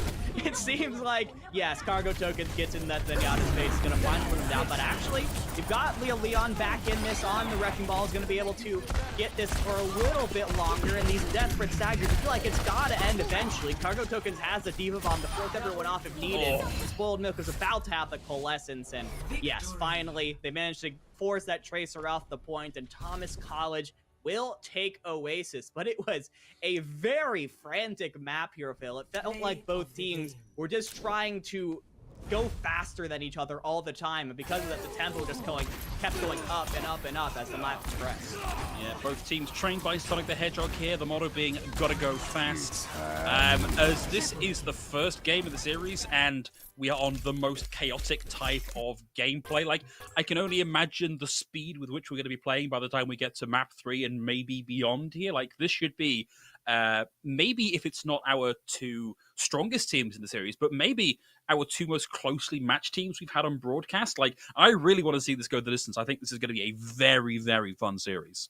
I think both these teams have definitely shown the ability to play quick, take the other one off guard, much obviously, as we saw there. But now, as we move on to potentially a hybrid map, an escort map, we tend to see things slow down just a little bit. These spawn locations end up becoming a little bit further away than they are on control, so teams have more time to breathe between fights and plan and strategize. I'm very curious to see when they're sort of forced to think about what they're doing a little bit more, which team tends to be more methodical. And I do want to point out real quick that throughout all of that, all the different comps we saw, we still did see that Reaper in all three map types, which was very interesting to me. Yeah, and not a pick that we would normally think of as being meta, particularly at the minute. I think it's been a long time since Reaper really was in the meta, but still finding value value on the ultimate. When you look particularly at what Thomas College were running, sorry, not Thomas College, Kean University were running, the number of stuns they had at their disposal, the number of tools they had to mitigate the damage coming through from a Death Blossom, still finding 2 and 3k ultimates at least a couple of times around there. So clearly someone that's very practiced here on the Reaper, which is not a thing we see very often. I think probably one of the least one-tricked heroes in the game. It might be, but that is kind of the mantra of collegiate Overwatch, right? Or collegiate esports in general, is you just kind of gotta work with what you got. And I think, at least if this first map is any indication, if JGibby does kind of have that restriction of having to play the Reaper most of the time, Thomas College, they have done a very good job of fashioning their comps around situations where the Reaper can get a lot of success, whether that is with the brawl-based compositions where they're always on the front lines, trying to put pressure on the front, get around to the sides, and pick out the squishier members, or maybe on more of a dive compositions where you can use Reaper's movement abilities to get onto high grounds and follow your tanks. Yeah, and I think I maybe ought to walk back some of my claims that we don't see Reaper that often. It just occurs to me that we do see this zombie composition, the sort of composition, a dive hybrid that was first popularized by Hour Zero a couple of years ago in Contenders. And we have seen Reaper in that role fairly commonly. Maybe not so much with the Brawl that we've seen coming out, particularly on that previous map, but certainly a place for him in the meta. Just maybe not on every single map in every single composition. And speaking of that, we do have the next map coming in. It is going to be Dorado. Very, very curious to see what Thomas College are going to be pulling out for this one. If they are going to stick with the Reaper, because I think this is one of those maps where we definitely don't see Reaper as often. It is more of kind of a dive on offense, double shield on defense kind of deal, because there is, especially on points A and B, there's a lot of high ground for that double shield to kind of get set up and poke away at the other team as they try and move the cart. Then, of course, on the other side, you have to close that distance somehow, so that's why you play dive or double bubble there. You could make Reaper work on double bubble, but on defense, I mean, a Reaper spamming his shotguns behind an Orisa shield when the enemy is 50 feet away, that doesn't seem like it'll be that effective. Yeah, I mean, you're kind of thinking of Reaper as not quite, but almost like a melee range character. Yes, he does have some range, but the fall-off and the spread of those weapons is so strong that you really need to be, up close to the enemy, just jamming those Hellfire shotguns into the mouth of your opponent. So yeah, difficult to make that work on double shield. I think maybe if we see them pick up a little bit more of a, I hesitate to call it like a Doomfist style of play, but more, teleport into where it's dangerous, get some shots off, wraith form back through the enemy back to where it's a little bit safer. That can have a little more value, but that is a very high risk, high reward strategy. And if it goes wrong, well, you're 250 HP's worth of ult charge, and you've put your team into a 5v6. So, yeah, difficult stuff to make work, but hey, if anyone can do it, looks like it's going to be JGibby. Yeah, absolutely. And then on the side of Kean University, I feel like as of right now, they have shown themselves to be a fairly meta-dependent team. They haven't played anything that is super like weird. Nothing so wonky. Yeah, nothing super wonky, nothing super out of the ordinary. So I'm curious though if they're going to be coming up with some extra precautions for this Reaper. If they have caught on to the fact that this is JGibby's preferred pick. Because, I mean, if you know that the Reaper is coming, you could plant a Cassidy back with your supports, ready with the flashbang as soon as the teleport comes in, and that is an easy kill for Cassidy all day. Or you could potentially go with some tanks that'll help out. I think the double shield tanks will help with the halts and the accretions. D.Va with the easy peels could also help, but Thomas College, starting on the defense here, we are seeing something a little bit different. JGibby on the Junkrat this time around, which is, I think, going to be much more effective, lobbing those grenades and getting a ton of spam damage. Yeah, so maybe not the Reaper one trick we were thinking here, maybe a little bit more of a Maniton weird flex DPS roster available here for Jay Gibby. Let's see how this works out compared to the relatively effective Reaper of the previous round. High ground defense with a Reinhardt and a Diva here. Interesting thoughts. That is also strange. I have noticed that too. I mean, there isn't much that Reed is going to be able to do here other than occasionally, I mean, shield for your friends and occasionally lob a fire strike into the enemies. Meanwhile, Kean University is going to basically have Becomics free to lob shots in on the high ground, and Leo Leon is, I'm sure, looking for a way to get on that high ground and knock some people off. Yeah, lining it up. There we go. I almost would have left that steel trap because now they know you're down there, and yet Jay Gibby turns the attention to start to pile some damage into Leo Leon. But see the rotation coming through. They've acknowledged that this high ground hold is not ready for them. They want to go hold at the top of the choke here. One of the most defendable positions in this map. And Leo Leon is away in the back line, desperately searching for health packs. There's so much, and that means that that Wrecking Ball is not in the fight at the moment, which leaves Beams open to just get destroyed from Jay Gibby. And now without that Mercy, Piff and Becomics are not going to have that damage boost available to them, or the healing, so you become a lot more vulnerable. Yeah, good forward feeling there from Cargo Tokens and Bookshelf to try and take Becomics out of the fight. They back away and give over space. Thomas College now with a good hold at the top of the slope here. Becomics on the left-hand side, currently uncontested, piling in shots halfway towards a Bob. And Thomas College are able to back away from a lot of this damage. Bookshelf closes in on having a tactical visor here, but goes up onto the high ground, discovers Becomics there, and has to back away. Too much damage and too much mobility potential there from Becomics, and that is very unfortunate for Leo Leon, but good peel from Crisis gives them the defense matrix and keeps them alive through that. And now Kean University are getting ultimates online. And Thomas College don't have that immortality field to deal with. And the minefield comes out, Spoiled Milk goes down, Riyadh is down as well. The Transcendence online from Mortal Iron means that Bookshelf ultimate finds no value here. The side from Jay Gibby, and it just hits the mine. What a disaster here for Thomas College. That was a really nice slow push there from Kean University. They knew that they didn't have the Mercy available, so they backed off. Oh my goodness. There's the double. Yeah. A double-pocketed Ash on the high ground when you were a long way from the full six. You can get a lot of work done, and they are continuing this push. Thomas College have got to back away and get stable.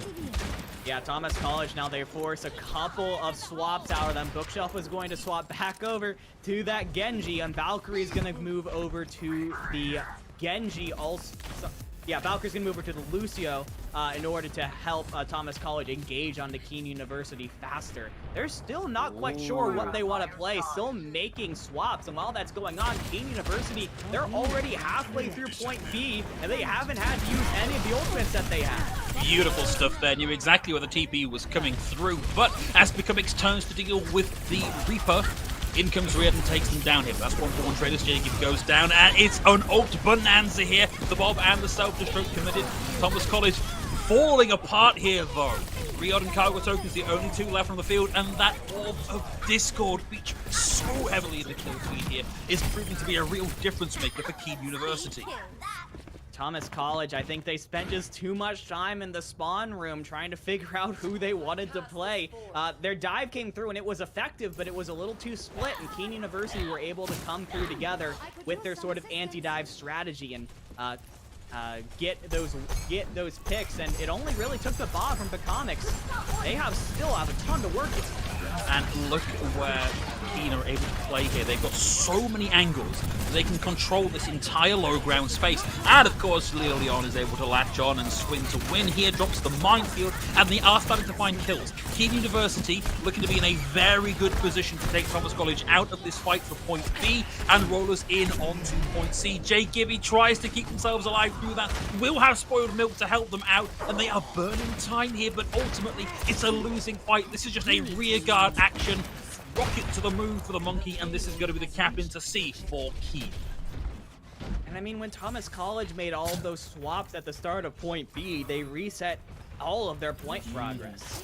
And they haven't been able to build up to a single other ultimate throughout all of point B. Meanwhile, Kean University, they've been able to leverage that ult advantage and rotate their ultimates very well. They haven't gone into the fight with less than 3 ultimates in a while. Oh, beautiful presence of mind there with the defense matrix and crisis. Stops Waffle Iron falling to Jay Gibby now on the Cassidy. Bit of a misstep here from Kean University, as I believe that is the TNT taking Becomix out of the fight. We'll get raised back in. But whilst that was all going down, Thomas College have landed a few picks here, and they will finally mount the defense here. And crucially, this has allowed them to build some ultimates. This is where they need to start burning time off the clock.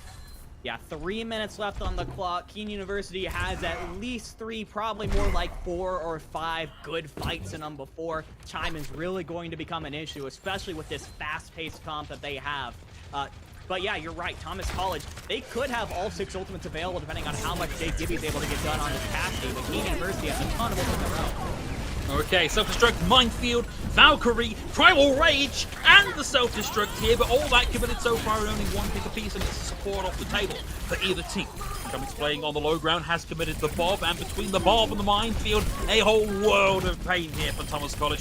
Kean University leverage that momentum, and they bounce right back into the fight, and they push us in towards the end of C. And again, it's that fast pace. Kean University are just on top of Thomas College before they can plan things out. The silver line to that, though, is that they still have 3 ultimates to their name, including the all-important Dragon Blade and B combo, but Cargo Tokens with a nice eat is able to nullify Pip. Yeah, that's a great start to the fight, but it has not slowed Pip's roll. Explosionment's going to go down here also. Bookshelf used the ultimate in that fight as well. The Dragon Blade ultimately finding nothing. And the kill still coming through here from Kean University. Thomas College again, they buy seconds. What they wanted here was minutes. And Thomas College roll through C with 1:32 in the bank. Even when Thomas College had the advantage on ultimates, they were way behind on tempo. It felt like they were just reeling throughout that entire defense, and Kean University took advantage of it every single time. I was very impressed with their ability to rotate ultimates. A lot of times teams will just blow all of their ultimates on one fight and then end up in a bit of a deficit for the fights to come as they have to build them all up again.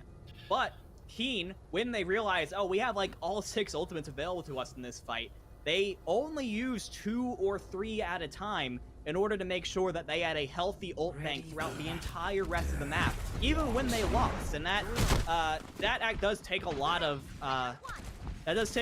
kind of patience from the side to not just panic use your ultimates whenever you feel like you're about to lose a fight. Yeah. There are moments in Overwatch where if you know what you're looking for, you kind of know what the comms are going to sound like, even if you're not in the comm channel yourself. And you can tell Kean University are like, okay, we've got these ultimates, we're going to use this and this first, then that and that, and we're just going to snowball fights on the back of that. Boots on the foot now, though. Thomas College on the offense. Jay Gibby back on their signature pick of the Reaper, but they're going into more or less the same composition that Kean University were running on their offense. Yeah, and again, Becomix is going to have a lot of pressure on them because Bookshelf and Valkyrie are going up on that Pharah again. It worked out very well for Thomas College the last time they ran it on Oasis. So will this more long-range composition with the Mercy boost be able to be the counter? Like a balletic yo-yo, in swings Leon. Nice big run through, the power driver connects also, and that's allowed Waffle Iron to find the pick onto Reed. Gibby gets in and finds the pick, and TP's back out again. Rez comes through either side, nullifying the last 20 seconds of fight, but Reed is buying a heck of a lot of space here. The dive coming in from Thomas College, very, very impactful, and Bookshelf lands the finishing blow onto Waffle Iron, and they've only lost Cargo Tokens mech here. This has been a great first fight for Thomas College.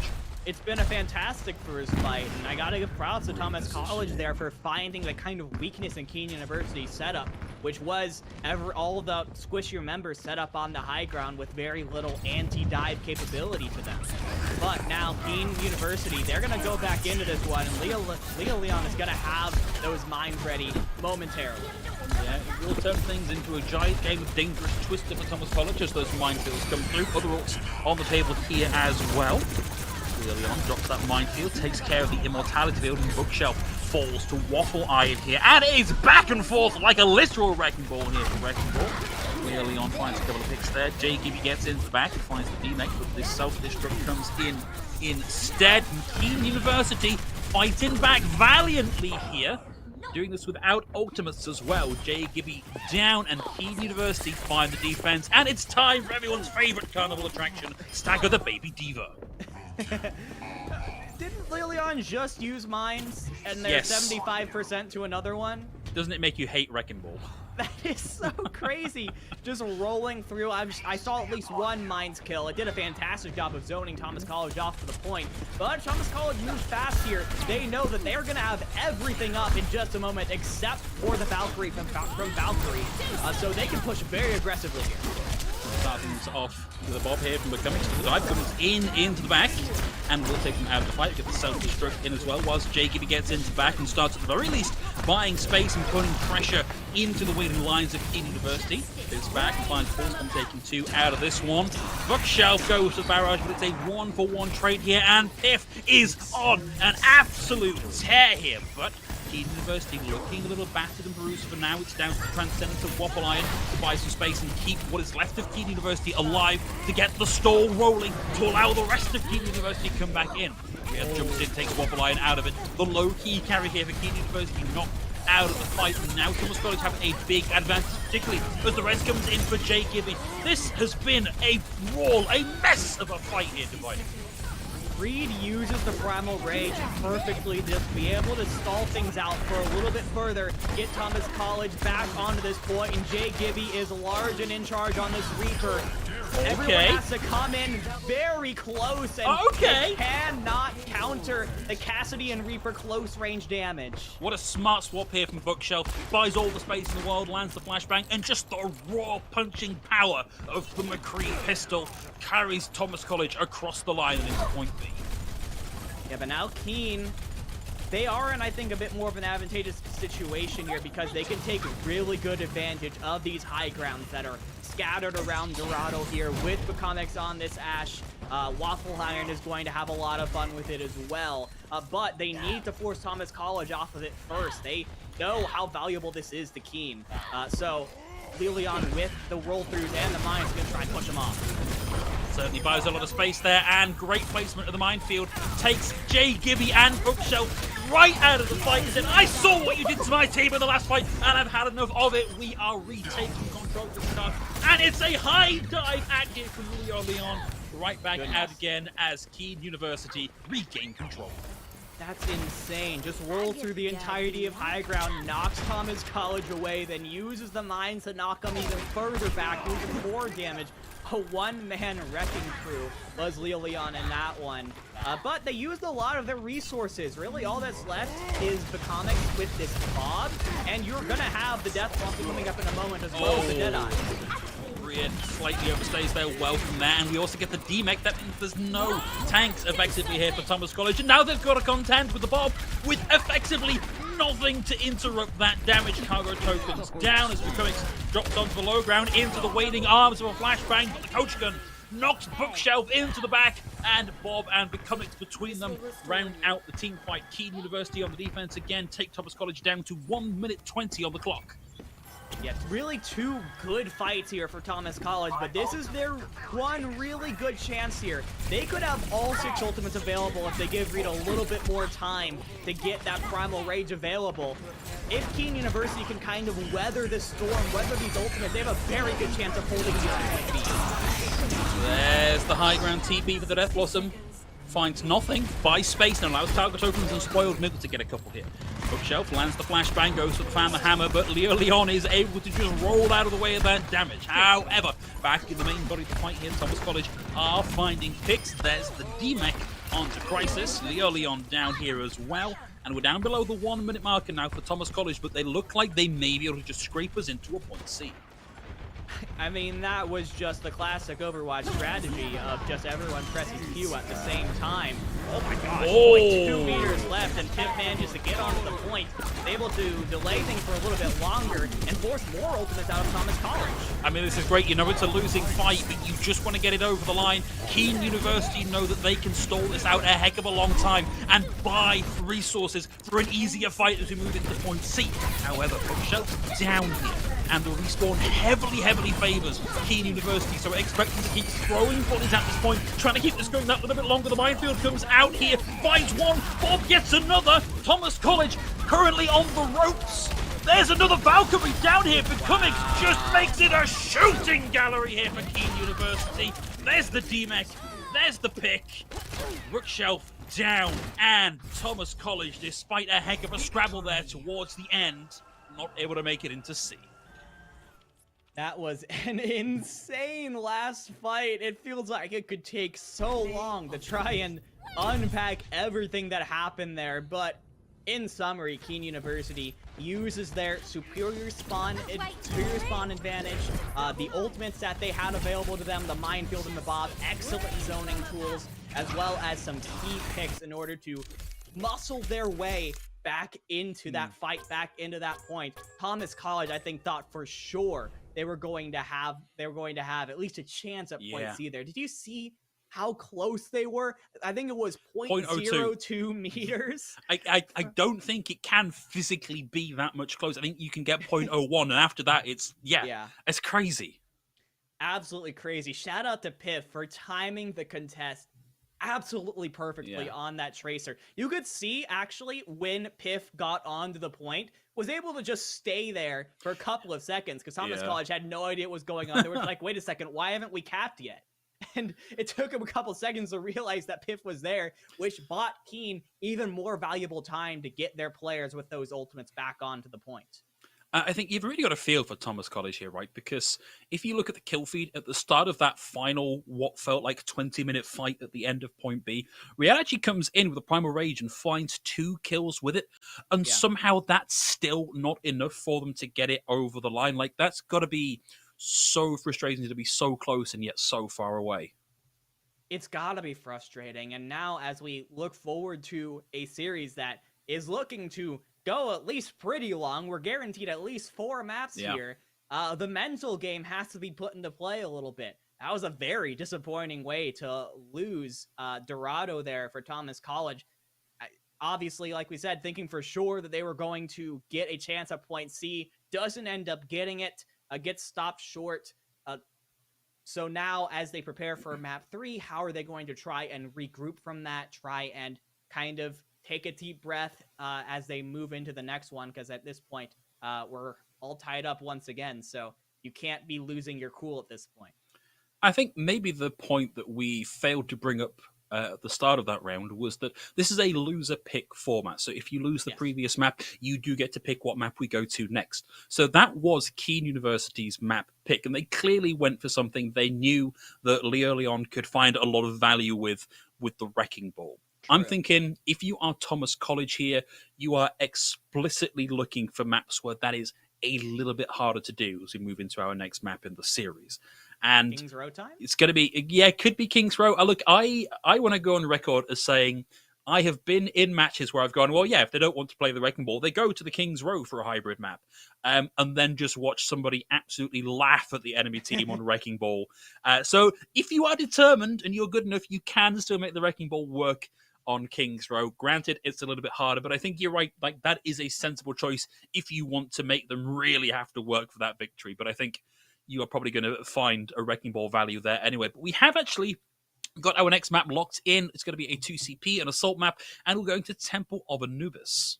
Yeah, very interesting pick here from Thomas College. It honestly ends up being, especially on first point, a lot like Dorado, where we kind of see on the defense, there's a lot more double shield often played because of that high ground that Anubis offers. And then on the other side, you could go either brawl and go around the left room to close the distance, or you could move for a dive and try and take the double shield on directly. And then when you go to point B, things get a little more brawly, which might be what Thomas College are kind of looking for here. They seem to have the advantage in those sort of up close and personal fights, at least from these first 2 rounds is what I've noticed. If they can force Kean University to not sort of poke from far away, not get those roll throughs with the Wrecking Ball, force them to sort of go face to face with the Reinhardt compositions, I think that's where they feel the most comfortable, and they might be looking for a sort of point B stronghold there. Yeah, but I wonder how well this plays into our thesis statement of pick a map where the Wrecking Ball is going to be less effective, because True. this is not one of those maps. Like, Wrecking Ball absolutely can flourish on the Anubis, particularly on point A, where you've got a lot of variation in high ground to low ground. That's exactly where you want to be as the Wrecking Ball, in a position to knock the defenders off that opening plinth on point A. Great for a Wrecking Ball. So I wonder if this is correct scouting here, or if they just think that when they have the opportunity to play the Thomas College style of Overwatch, that they can make that work regardless. We will see here, as, I mean, Kean University, I mean, they have some chance to change it, but they are going to call the Thomas College bluff and move right back into pretty much the exact same comp that we saw on Dorado. So Thomas College, on the other hand, they're going for a double shield, but it's a little more mobile. You've got a Reinhardt here from Reed instead of the Orisa. So it's going to allow this team to pivot a little bit easier from the frontal approach to the sort of side approaches. That is good for what it gives them, but it doesn't give them as solid of a foundation to sort of crowd behind. And Leon, I mean, you don't have to worry about the Orisa going gold and being completely immune to your roll through. So that makes this Wrecking Ball very happy. Oh, yeah, top goal, top black ball, top left pocket here as Leon gets the rotation up behind Thomas College. The question is, have they seen him yet? Okay, it looks like they're going to send Jay Gibby at least in a position to deal some sort of damage to Leon. Lands the flash, but Leon able to get out of that one as Becomix lands a fat TNT. 50% already. That's crazy. That's a bob inside the next 10 seconds. It's easy to get another one of those. And Thomas College are getting surrounded here. Leon has the high ground position on the left-hand side. Waffle Lion is able to find one and deal with the immortality field. It's cost them pick, but they are taking space. Kean University have forced Thomas College back to fighting on the point, and Piff's coming back in a matter of seconds. Becomix has Bob on board, sends it in. There's that extra man advantage. Leon falls here, but Bob now has a lot of heavy lifting to do. Never mind. In comes the Reyes, down goes Riyadh, and in goes Leon to try and bully what's left of Thomas College into that lower ground. This is a very quick cap for Kean University. Kean called Thomas College's bluff, and they just won the entire pot here, Phil. They were perfectly happy to just poke in at this double shield comp from afar, as they had been doing before. And Thomas College, they were not able to adjust in time. They just eventually crumple under the pressure of the Wrecking Ball and of the Ash. And Kean University with a chance to snowball here, with the mines coming up very soon, as well as the Valkyrie. Thomas College, though, they do have the Ant Matrix as well as the Deadeye to try and zone them away. Leon looking for one big power drive to get those mines online. Up it comes, down they go, the power driver combos, and Becoming with an angle on the right-hand side here. Takes Jay Gibby out of the fight. Bookshelf tries to buy some space here with the High Noon, and unfortunately the Flux there actually takes Prices out of the line of fire of the High Noon, and it's not working out well here for Bookshelf. Pip lands one with the Pulse Bomb Valkyrie out of this one, and it's time to bully the spawn doors, stop them coming into contest. Riptide out for Jay Gibby. It's got to be a big one. We'll find Piff. Not the biggest impact. Back fairly quickly. Watson to make up the numbers. Raddy comes in from Valkyrie here. Kean University, whilst they've made good ingress onto the point here, I ultimately don't think this is going to be enough. I think Thomas College just have the respawns here. Yeah, solid 2 CP moment here where Kean University wins the fight but doesn't get anything out of it. Thomas College, they're able to stagger back. They are able to fortify themselves back on to this point. And Crisis is going to get staggered out extremely quickly. And Kean University used a lot of resources to try and push onto that one. I mean, I saw them use Pulse Bomb and Bob at the very least. They used the minefield, and you wouldn't know it because Leon is back at 64% again. It's crazy how much value Leon's able to get just by rolling through everyone. The Comic gets the opening pick again. There's just no one on the side of Thomas College who's able to consistently do anything about Dash. Yeah, and Spoiled Milk down to the power driver. Like, they just get right back on the horse. They don't care. Bob's out to keep the contest. Keep the contest from even happening. Bookshelf down to Bob. Bob guarding that right-hand door. Everybody else guarding the left-hand door. And that is it. 3 minutes, 23 seconds is a heck of a time bank for a 2CP. That was like I mean, the comics got and used 3 bobs in what felt like, what, 4 minutes was how long that went? Yeah, that's almost a bob a minute. That's good value. It's insane value. Thomas College, I mean, they had the Cassidy from Bookshelf.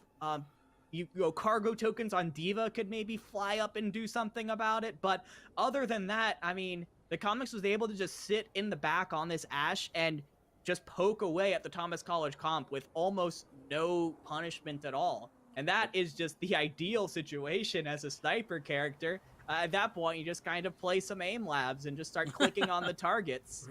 And Kean University, I mean, the comics was just able to get the opening pick pretty much in every fight. Here's what it looks like Kean University are doing, right? In structural design, the triangle is king. It's incredibly strong. And Kean University frequently use that. They're sending the comics with a support or without a support to be the tip of the spear. They're sending Leo Leon around one side. They're sending Piff around the other. And so they've always got this web spanning the brawl of Thomas College. And it's very difficult to work your way out of.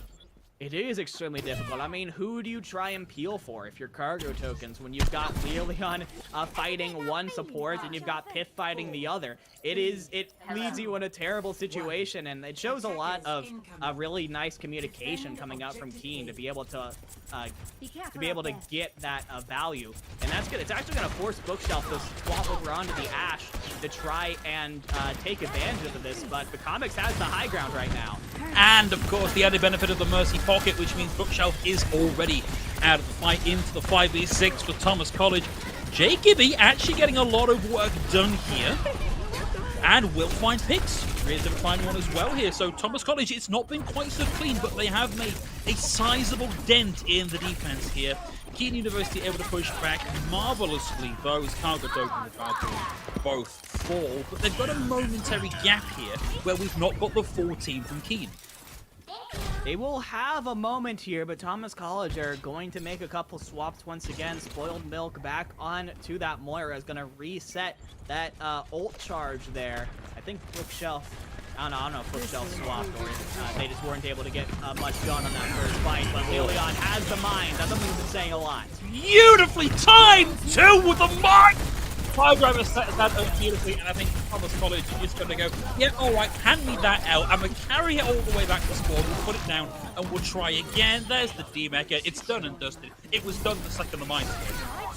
And this is where Kean University seem to be the strongest. They're playing and winning these fights so quickly, usually with one ultimate at a time. The Thomas College don't have a chance to do anything. I mean, Spoiled Milk got only 30% full essence charge in that one fight. Bookshelf is sitting at less than that. They haven't had a chance to basically do anything so far because Kean University are on top of them before they can react. This is a composition from Kean University that in theory is proactive and you dive in first, but the way they are waiting for Thomas College to walk into the line of fire and take damage shows extreme patience. Beautiful stick from Piff and Valkyrie goes down here. Thomas College again, they've got to know what side their bread's put it on here and go back to spawn and try that one more time. We are now down below the 2-minute mark here, and Thomas College haven't got it done yet. They have not, and they are having a lot of trouble getting anywhere with this attack. But now, though, they have a decent shot. They're going to have both tank and both support ultimates available momentarily. But again, Leon with the pile driver. Yeah, and Waffle Iron getting the follow-up kill there, follow-up damage to take Bookshelf out of that fight. Like, watch the amount of time that Waffle Iron spends in the kill feed, either via the Discord or just the direct kill. Like, Waffle Iron is the secret carry here. Yes, Leo Leon is doing a lot of damage, but Comics is doing a lot of work here as well. But, like, Waffle Iron is integral to how this is working. Beautiful coach gun out of the way from Comics. Bob in here to make this a little bit harder for Thomas College, like they weren't struggling enough with this one. Valkyrie down. Rio's able to find one, but it's not enough to trade it out very quickly here as Kean University are on the back foot once again, and we are now down below that minute marker. Bookshelf takes Waffle Iron out. Bookshelf able to find 2, finds 3, gets the dash reset, falls here, but may have punched a hole through Thomas College. They are on their way back. Cargo tokens down, and Jay Gibby here to take names. This is going to be tough here for Kean. The run advantage is in favor of Thomas College, and this is where Gibby can get that value. Sitting on top of the point strong. Going to get a lot of close range damage, and now has a Death Blossom available. Gets the stick, doesn't have the fade. Add down and out of the fight before that can come online. Now it's Bookshelf's turn to make something happen here with the Dragon Blade, but there's too much HP, there's too much healing, there's not enough damage without the added benefit of the Nano Boost. And Bookshelf finds nothing here. Kean University in full-on cleanup mode. Get them off, get a bucket. We are done here. Kean University looking to lock out Thomas College on it. Yeah, that is going to just about do it. Kean University, after what was two pretty close maps, Kean University with a stamp of authority there on Anubis. And you have to think back to the very beginning. We were questioning the Thomas College map pick here of Anubis. We thought it might give Leon a little bit too much freedom on this Wrecking Ball, and it seems like we were correct in that. Just felt like Kean University had played right into their strengths. Yeah, absolutely. Thomas College will hold on to that map pick advantage, but you know, as you said, they weren't able to leverage that into a win here. And I believe we've got to go to a hybrid map next. And I can't even think what hybrid map you would pick to stop Leon from doing Leon things. Like, where do you go? At this point, you can try going King's Row, but I feel like Leon will yeah, you said, I mean, you couldn't get value on Wrecking Ball if you're good enough, and at this point, with a map like that on Anubis, you may as well give it a try. You just gotta try and do something. You just gotta try and pick maps that will make that Wrecking Ball's job as difficult as possible, make that Ash's job as difficult as possible. A map like King's Row will do that for you. But we'll see what exactly Thomas is comfortable with here.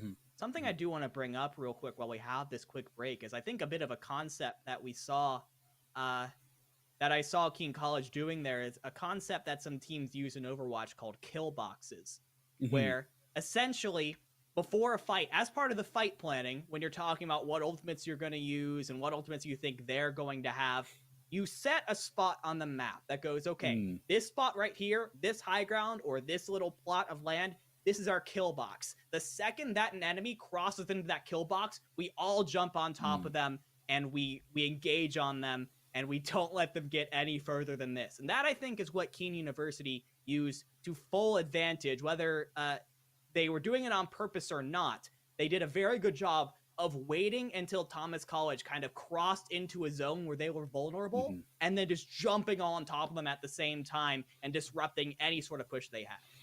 Yeah, I think we started to talk about that mid-match on Temple of Anubis, where it looked like Kean University was sort of playing very, I don't want to say passively because I don't think that's fair, but playing very patiently.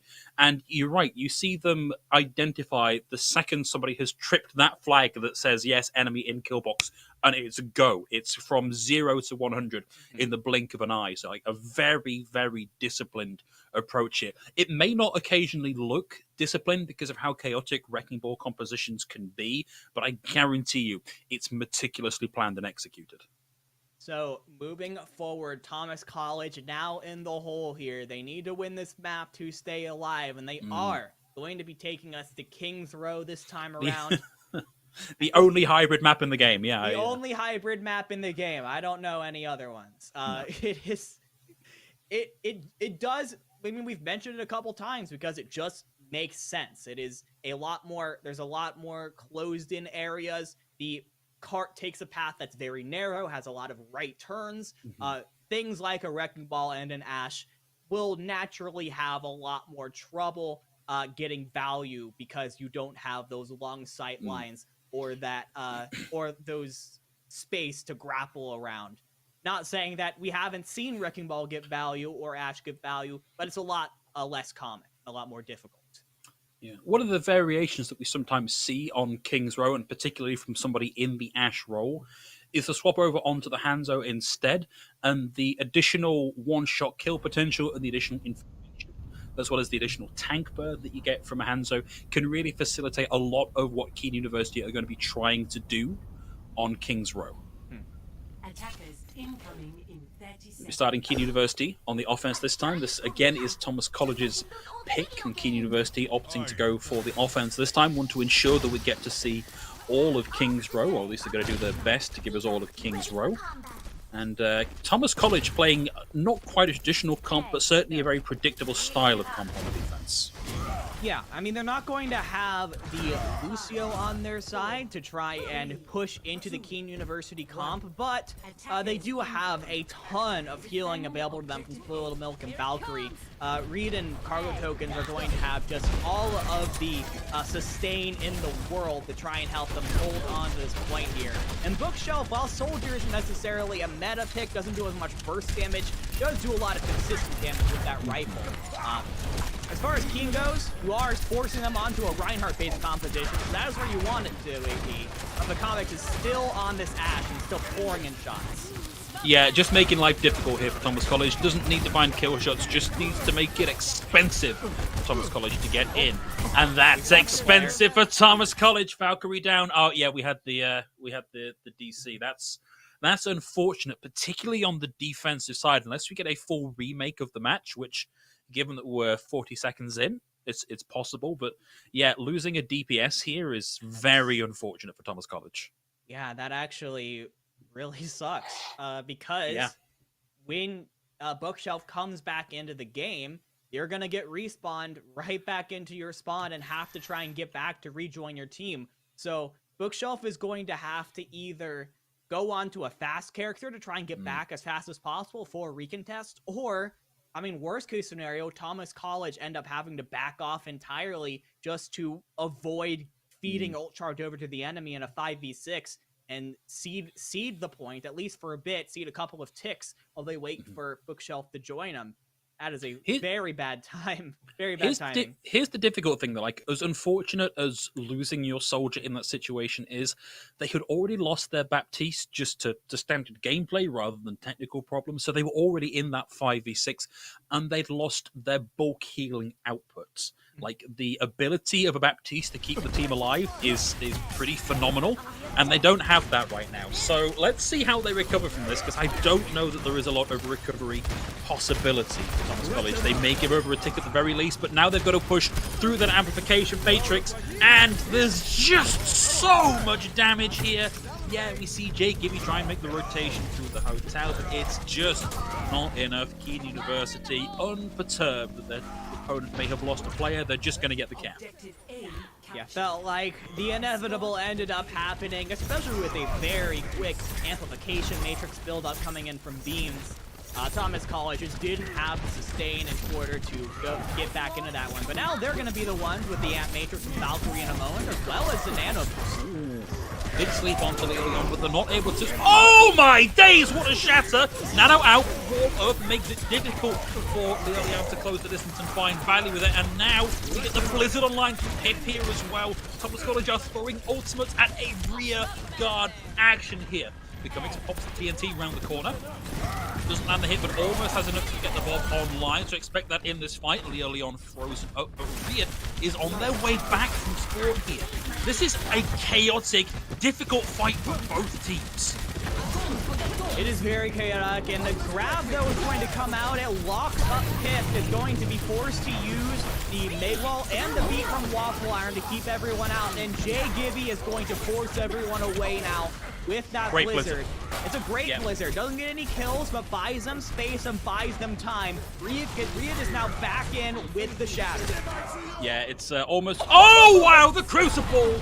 The amplification matrix from the Fire Strike takes Spoiled Milk and Bookshelf entirely out of this fight.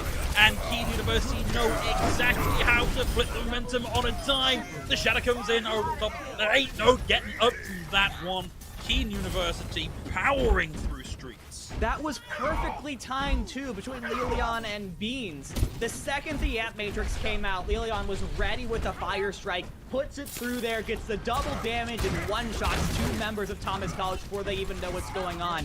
Even in a comp where you can't get those sort of pincer movements like we mentioned on Anubis, the communication from Kean is continuing to be key.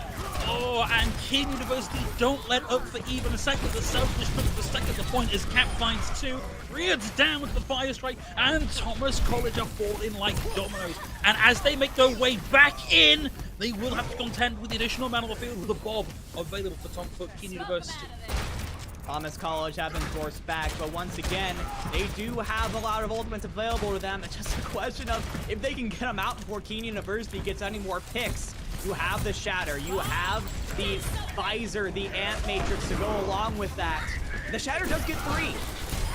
Need some follow-up on that one. Ria's able to find the charge connect and takes Piff out of the fight, and that's effectively an off-tank off the table, losing a Mei like that. But Kean University, they pull the same move again! Amplification Matrix and Fire Strike takes Valkyrie out of the fight, and the high ground belongs exclusively to Becomix here. They make their way back into the fight, and they're looking to round this one out nicely. The main wall stops the pin from connecting. It allows them to get the Blizzard off here for JGB, but it's too little, too late. And we started this round with 4 minutes on the clock for Kean University, and we finish only 11 seconds down at the end of point C. Thomas College were on the back foot the entire time. Kean University were just relentless. Once again, though, I have to bring up that their ability to cycle ultimates has been so good throughout this entire series. They won, I think, two fights in this with the Ant Matrix Fire Strike combo and nothing else. And that's such a cheap fight win for Kean. They're able to hold on to the rest of their ultimates. They're able to hold on to the Blizzard to force Thomas College off on that last fight. Even though they had the Visor and the beat online, no one was willing to go in there and get frozen and give up their life. And is able to get those last couple bits, and the comics is saying, you know what we just said about Ash having trouble on King's Row does not matter. Was able to consistently get value on this Ash regardless. And Thomas College might be going to a Hanzo this time around to try and counter it. And I don't blame them for that. Like, I don't want to put it down to random chance, because it's not random chance, but like a random, air quotes, headshot from a Hanzo completely opens this point up for Thomas College. So just the consistent pressure and the fact that it's going to make Kean University have to play a little bit more conservatively, I think it's a very good pick from Thomas College. Also with those Storm Arrows, it's going to put a lot of extra pressure on Leon's shield. In these brawl comps, that is key. But you see Bookshelf is instantly looking out for that Ash. Yeah, and I think we've got Becomix up there on the high ground on the right-hand side. But Thomas College have built a lot of space in this early fight, but unfortunately Riyadh oversteps and falls down on this one. That's the Immortality field down as well as the Fire Strike comes through and takes Spoiled Milk out of this one. It was a good push from Thomas College. It got them a tick, but it wasn't enough to win out point A overall. Not quite enough, but Kean University are going to have a little bit of time without their main tank. Thomas College, I think, knows this, so they're going to be pushing up very aggressively while Leon's not fighting the fight. Look at all this space they're able to get. Yeah, it's a great start on this one.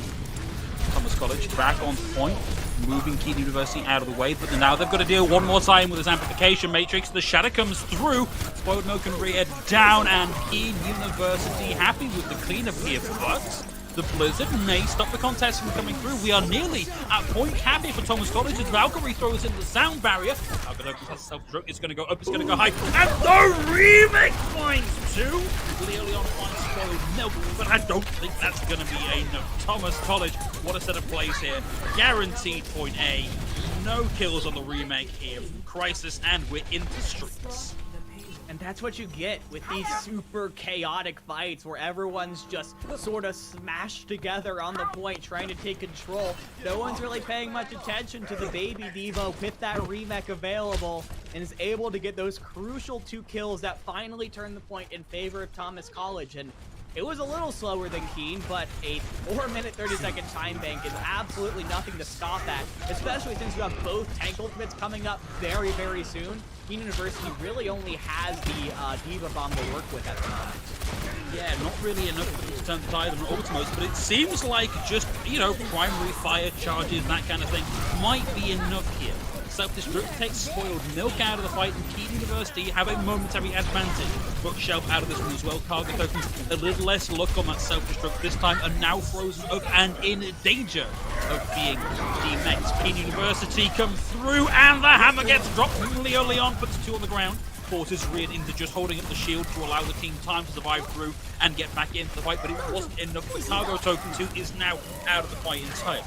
Jay Gibby pops the snow globe and will force Kean University back between the amplification, between the immortality field and the sound barrier. Kean University survived that. They weathered the storm, but now they've got to back away from the dragons, and they are pedaling, and they are pedaling, and they are moving backwards. Chris is separated, and that's going to force the rest of the team to back up even further because you don't have the ability of that defense matrix. But now another blizzard comes up from Pip, and I don't think they were expecting this one. Everyone from Thomas College is caught up in the snow globe, and they get frozen up. Taken back to spawn, and Targo tokens. Okay, there we go. Finally, it's taken out. Put some time into deciding what the combo name is for a Bob and a Blizzard. That is two weird words put together. You think that since they both start with B, a Blizzbob, I guess? A Bobzard? Bobber? Blipspert? I don't know. And that can wait for another day. Thomas College back on the shoot, but yet another amplification matrix fire strike puts paid to the ambitions of Thomas College. By this point, you've got to be sick of having that thrown at you. It's so much. You see how much respect Thomas College gives it, though. Backs up all the way behind the library. Oh! Leon lays down the hammer again. Has been consistently winning this frontline fight. And while it may be doing some moral damage to Riyadh right now, it doesn't seem to be actually getting them that much value as Thomas College backs up, they use the immortality field, and they push back forward with the Dragon Strike. And they're able to get control of the point here.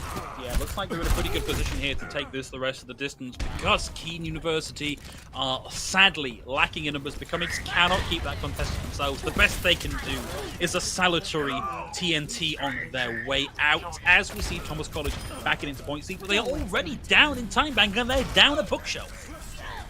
Yeah, bookshelf goes in a little bit too far there. The Comics is going to hit those shots every single time, but Thomas College, they're coming in with the Shatter available as well as the Diva Bomb, the Blizzard. Both support is coming up in a moment, but Kean University playing extremely fast, and they have all game, forcing them backwards. And just making Riyadh hold that shield up the entirety of the fight, meaning they can't get in and do the damage they need to build this last little bit of charge on that Earth Shatter. Thomas College, they're backing away, they give it up ground, but in this next fight, they will have everything to work with. They've got 6 ults. They don't have an excuse for losing this next fight. They don't have an excuse. They should, on paper, have everything they need to win this, but Kean University are once again taking the aggressive approach, use the Amp Matrix first, and it's forcing a lot of mech. Well, that's going to be a lot of flashing ult symbols here for Thomas College. They found 2. The Dragons getting the ladder of those ones. There's the third. Waffle Iron wanders their way into the Wayward Spirit of the Dragon. And Thomas College starting to move their way into point C. Kean University hemorrhaging members, not able to get a full team of 6 back into this, and we are on the final approach into that golden box of getting a little round on King's Row. Yeah, but it took so much from Thomas College. 5 ults at once, and Leon once again knocks Riyadh on their back. It's going to force the immortality field out. But you're right, it is not enough. Amplification matrix. That amplification matrix was spoiled milk. Absolutely massive. Look how often that featured in the kill feed there in that last fight. So Thomas College will get another round through here, but it is notably a lot slower than it was for Kean University. Look at that time bank difference. A solid 2 minutes nearly. Yeah, almost half the time bank that Kean University had. So this is the most important minute and 55 seconds for Thomas College so far in this series. They have to get something done with it, at least capture point A in the 2 or 3 fights that you have in this, in order to give yourself something to defend when Kean University is able to attack with their 4 minutes on the clock. If they can't do that, Kean University could very easily wrap up this series right here, right now. I do think this is one of the better looks we've seen from Thomas College. I think particularly Bookshelf on the Hanzo has felt like a real difference maker for them on this round. So I'm happy to see that at least for now they're lined up on that to try that one again, because I think that has been their most successful style.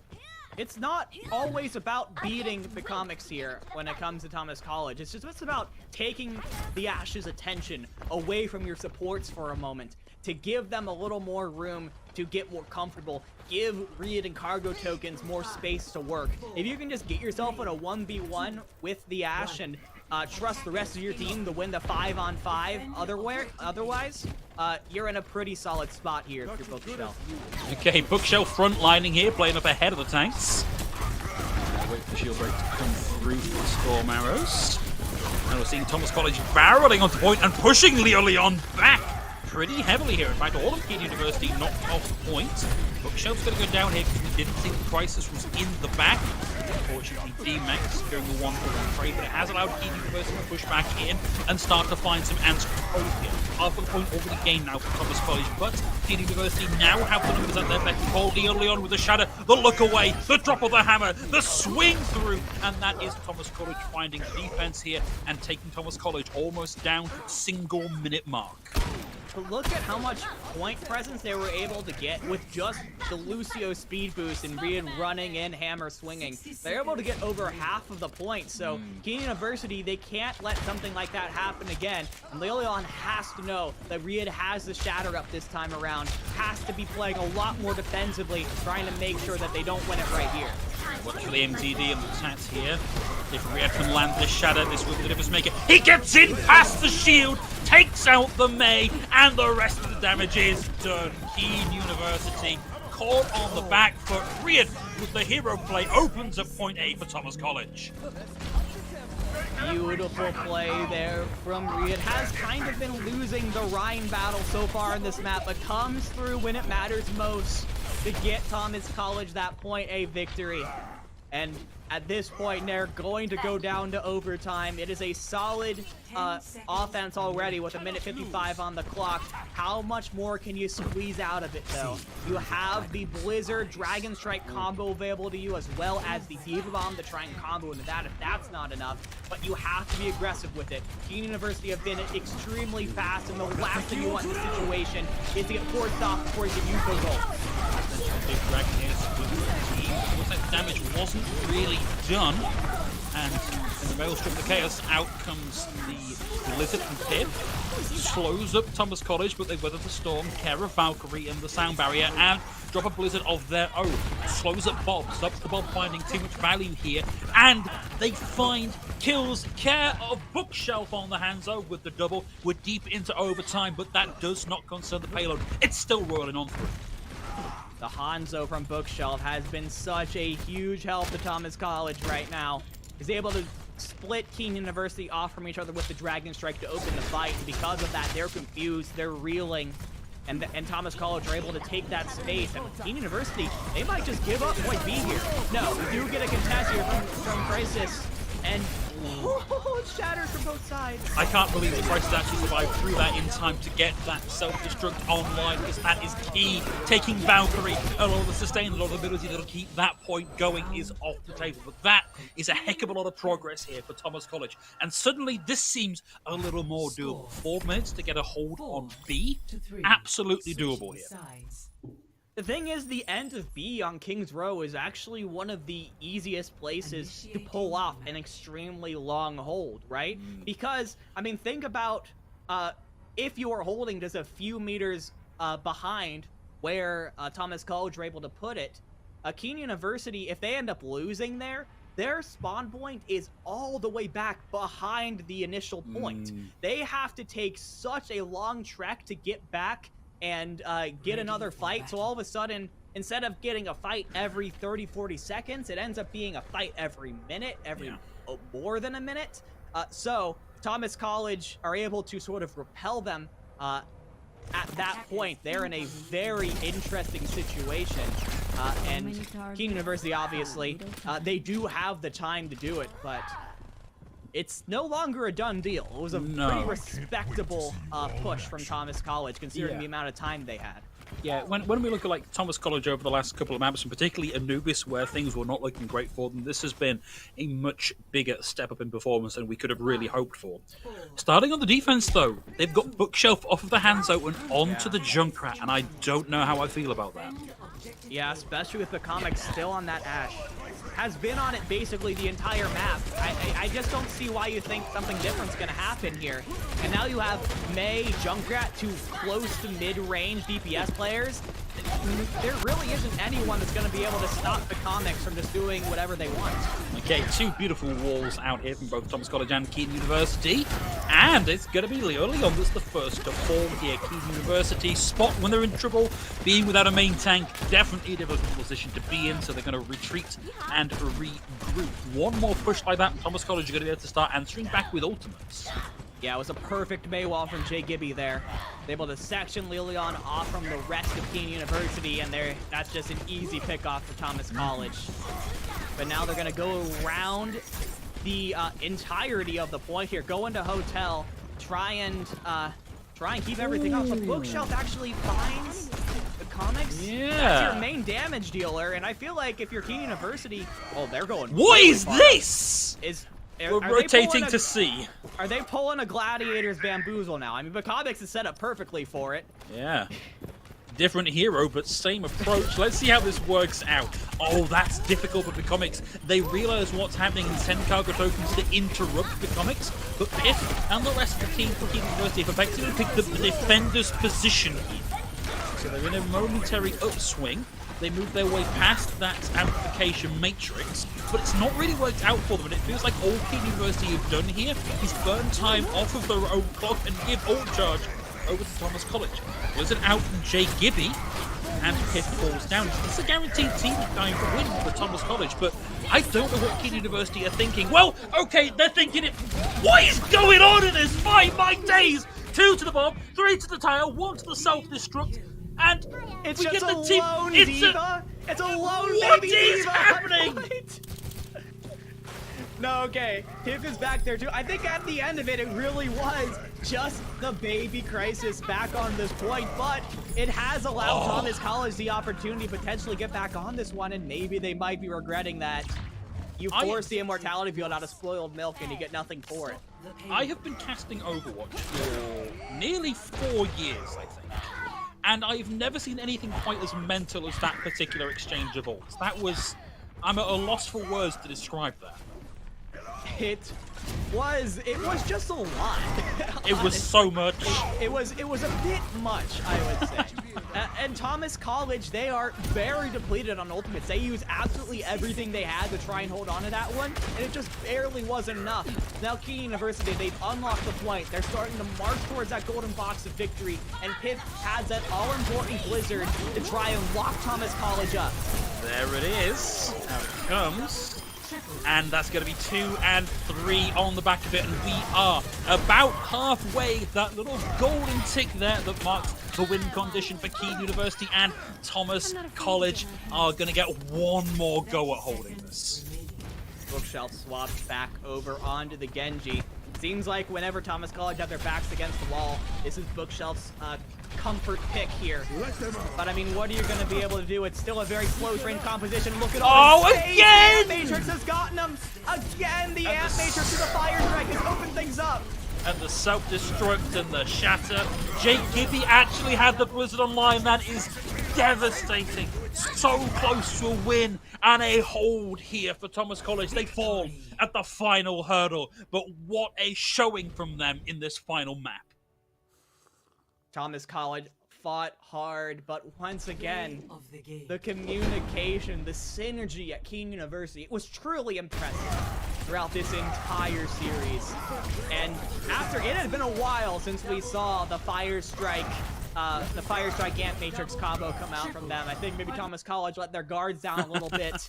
They were a little rattled facing basically series fight here. Yeah. And it was in the place you least expected too. They went all the way down into the first corner of point C and drop the Ant Matrix there. You just don't expect an offense to push that far forward with the game on the line. Yeah, particularly in overtime, right? Like, maybe in a normal match, fine, but if you leave the cart, that's it.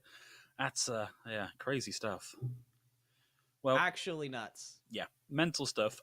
Guys, I hope you enjoyed that match as much as we enjoyed casting it, because that was a fun one. But the fun is not over just yet, everybody. Of course, we will have an interview with a player from the winning side, that being Kean University, and that's going to be coming at you in just a few minutes once we've had a chance to reel them back up into our interview room.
Welcome back, everybody. Here we are at the end of the broadcast, and joining us to give us a bit of an insight into what all was going on in that match, we have Waffle Iron joining us from Kean University. Waffle Iron, welcome to the broadcast. How are you feeling on the back of that win? I'm feeling fantastic after that win. I really feel like our team put every ounce of effort we had into that fight. And I do applaud Thomas University as well. They put up a fantastic fight. And I would say just overall a really satisfying win. Really, really satisfying. Yeah, I think we were saying in that little bit of downtime that was probably one of the more enjoyable ECAC matches we've had to cover. So thank you for putting on such a good show with Thomas University. Oh, it's our pleasure. Super, super fun to cast, partially because it felt like everything was going at breakneck speeds all the time. It felt like the game came down to a lot of the time who was able to play faster and be more aggressive. So my first question to you is, how are you able to how do you think you're able to set up your engages so quickly and so efficiently? Because you were able to take Thomas off guard a lot.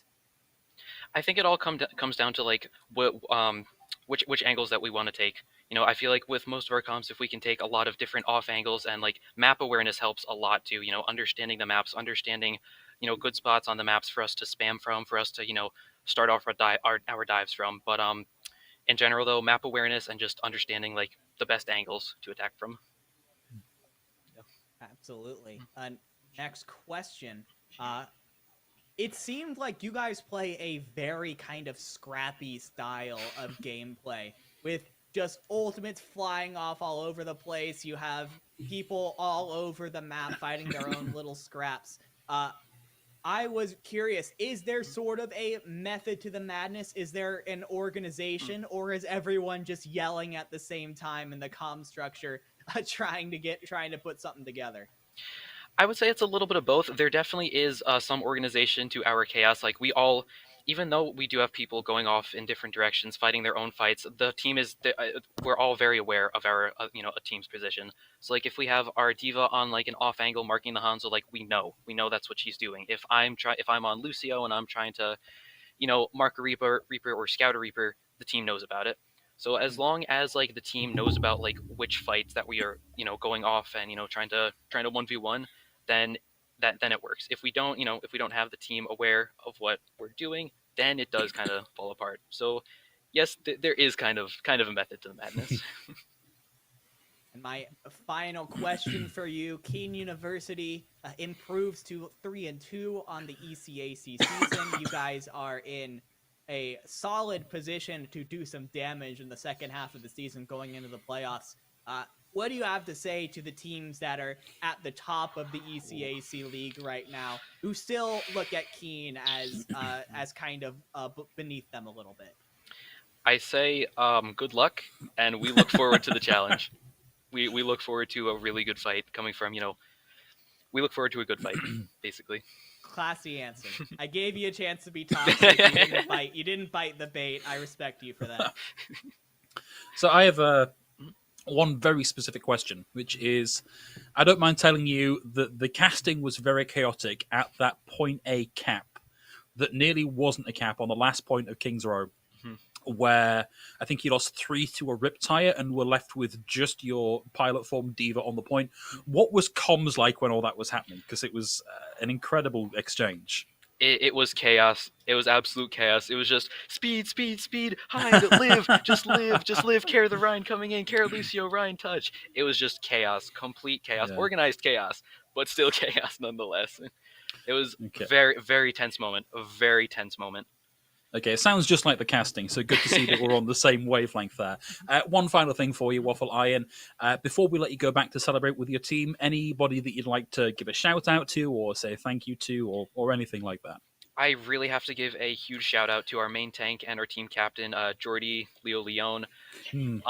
Honestly, I don't know what we would, I don't know what we would do without him. He has a ton of knowledge on the team. He has been nothing but supportive and very creative with his plays. All in all, we're really lucky to have him. Really lucky to have him. We were lucky enough to get to talk to Leon, I think, in week 1, following your win over Muskingum. So, yeah, agreed. Seems like a really smart guy.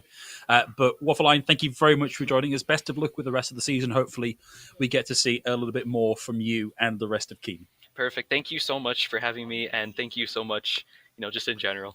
And An here we absolute have pleasure. Peek from Leo Leon. Hi, Leo. Hi, Leo. Wonderful. Well, yeah, thank you again, Waffle Iron. Looking forward to seeing more of you in the future. Right, For my everybody pleasure. else watching back at home, that is the end of today's broadcast. Thank you so much for joining us. Hope you've had as much fun watching this match as we've had bringing it to you. But that is going to do it for us today. We will, of course, have more ECAC Overwatch action in the coming weeks, and, of course, more ECAC Everything action in the rest of the week. So tune in for that, and I'm sure you'll have just as good a time as we did today. So from myself and from Dividing by Zero, that's it, and we will catch you at some point in the not too distant future. See ya.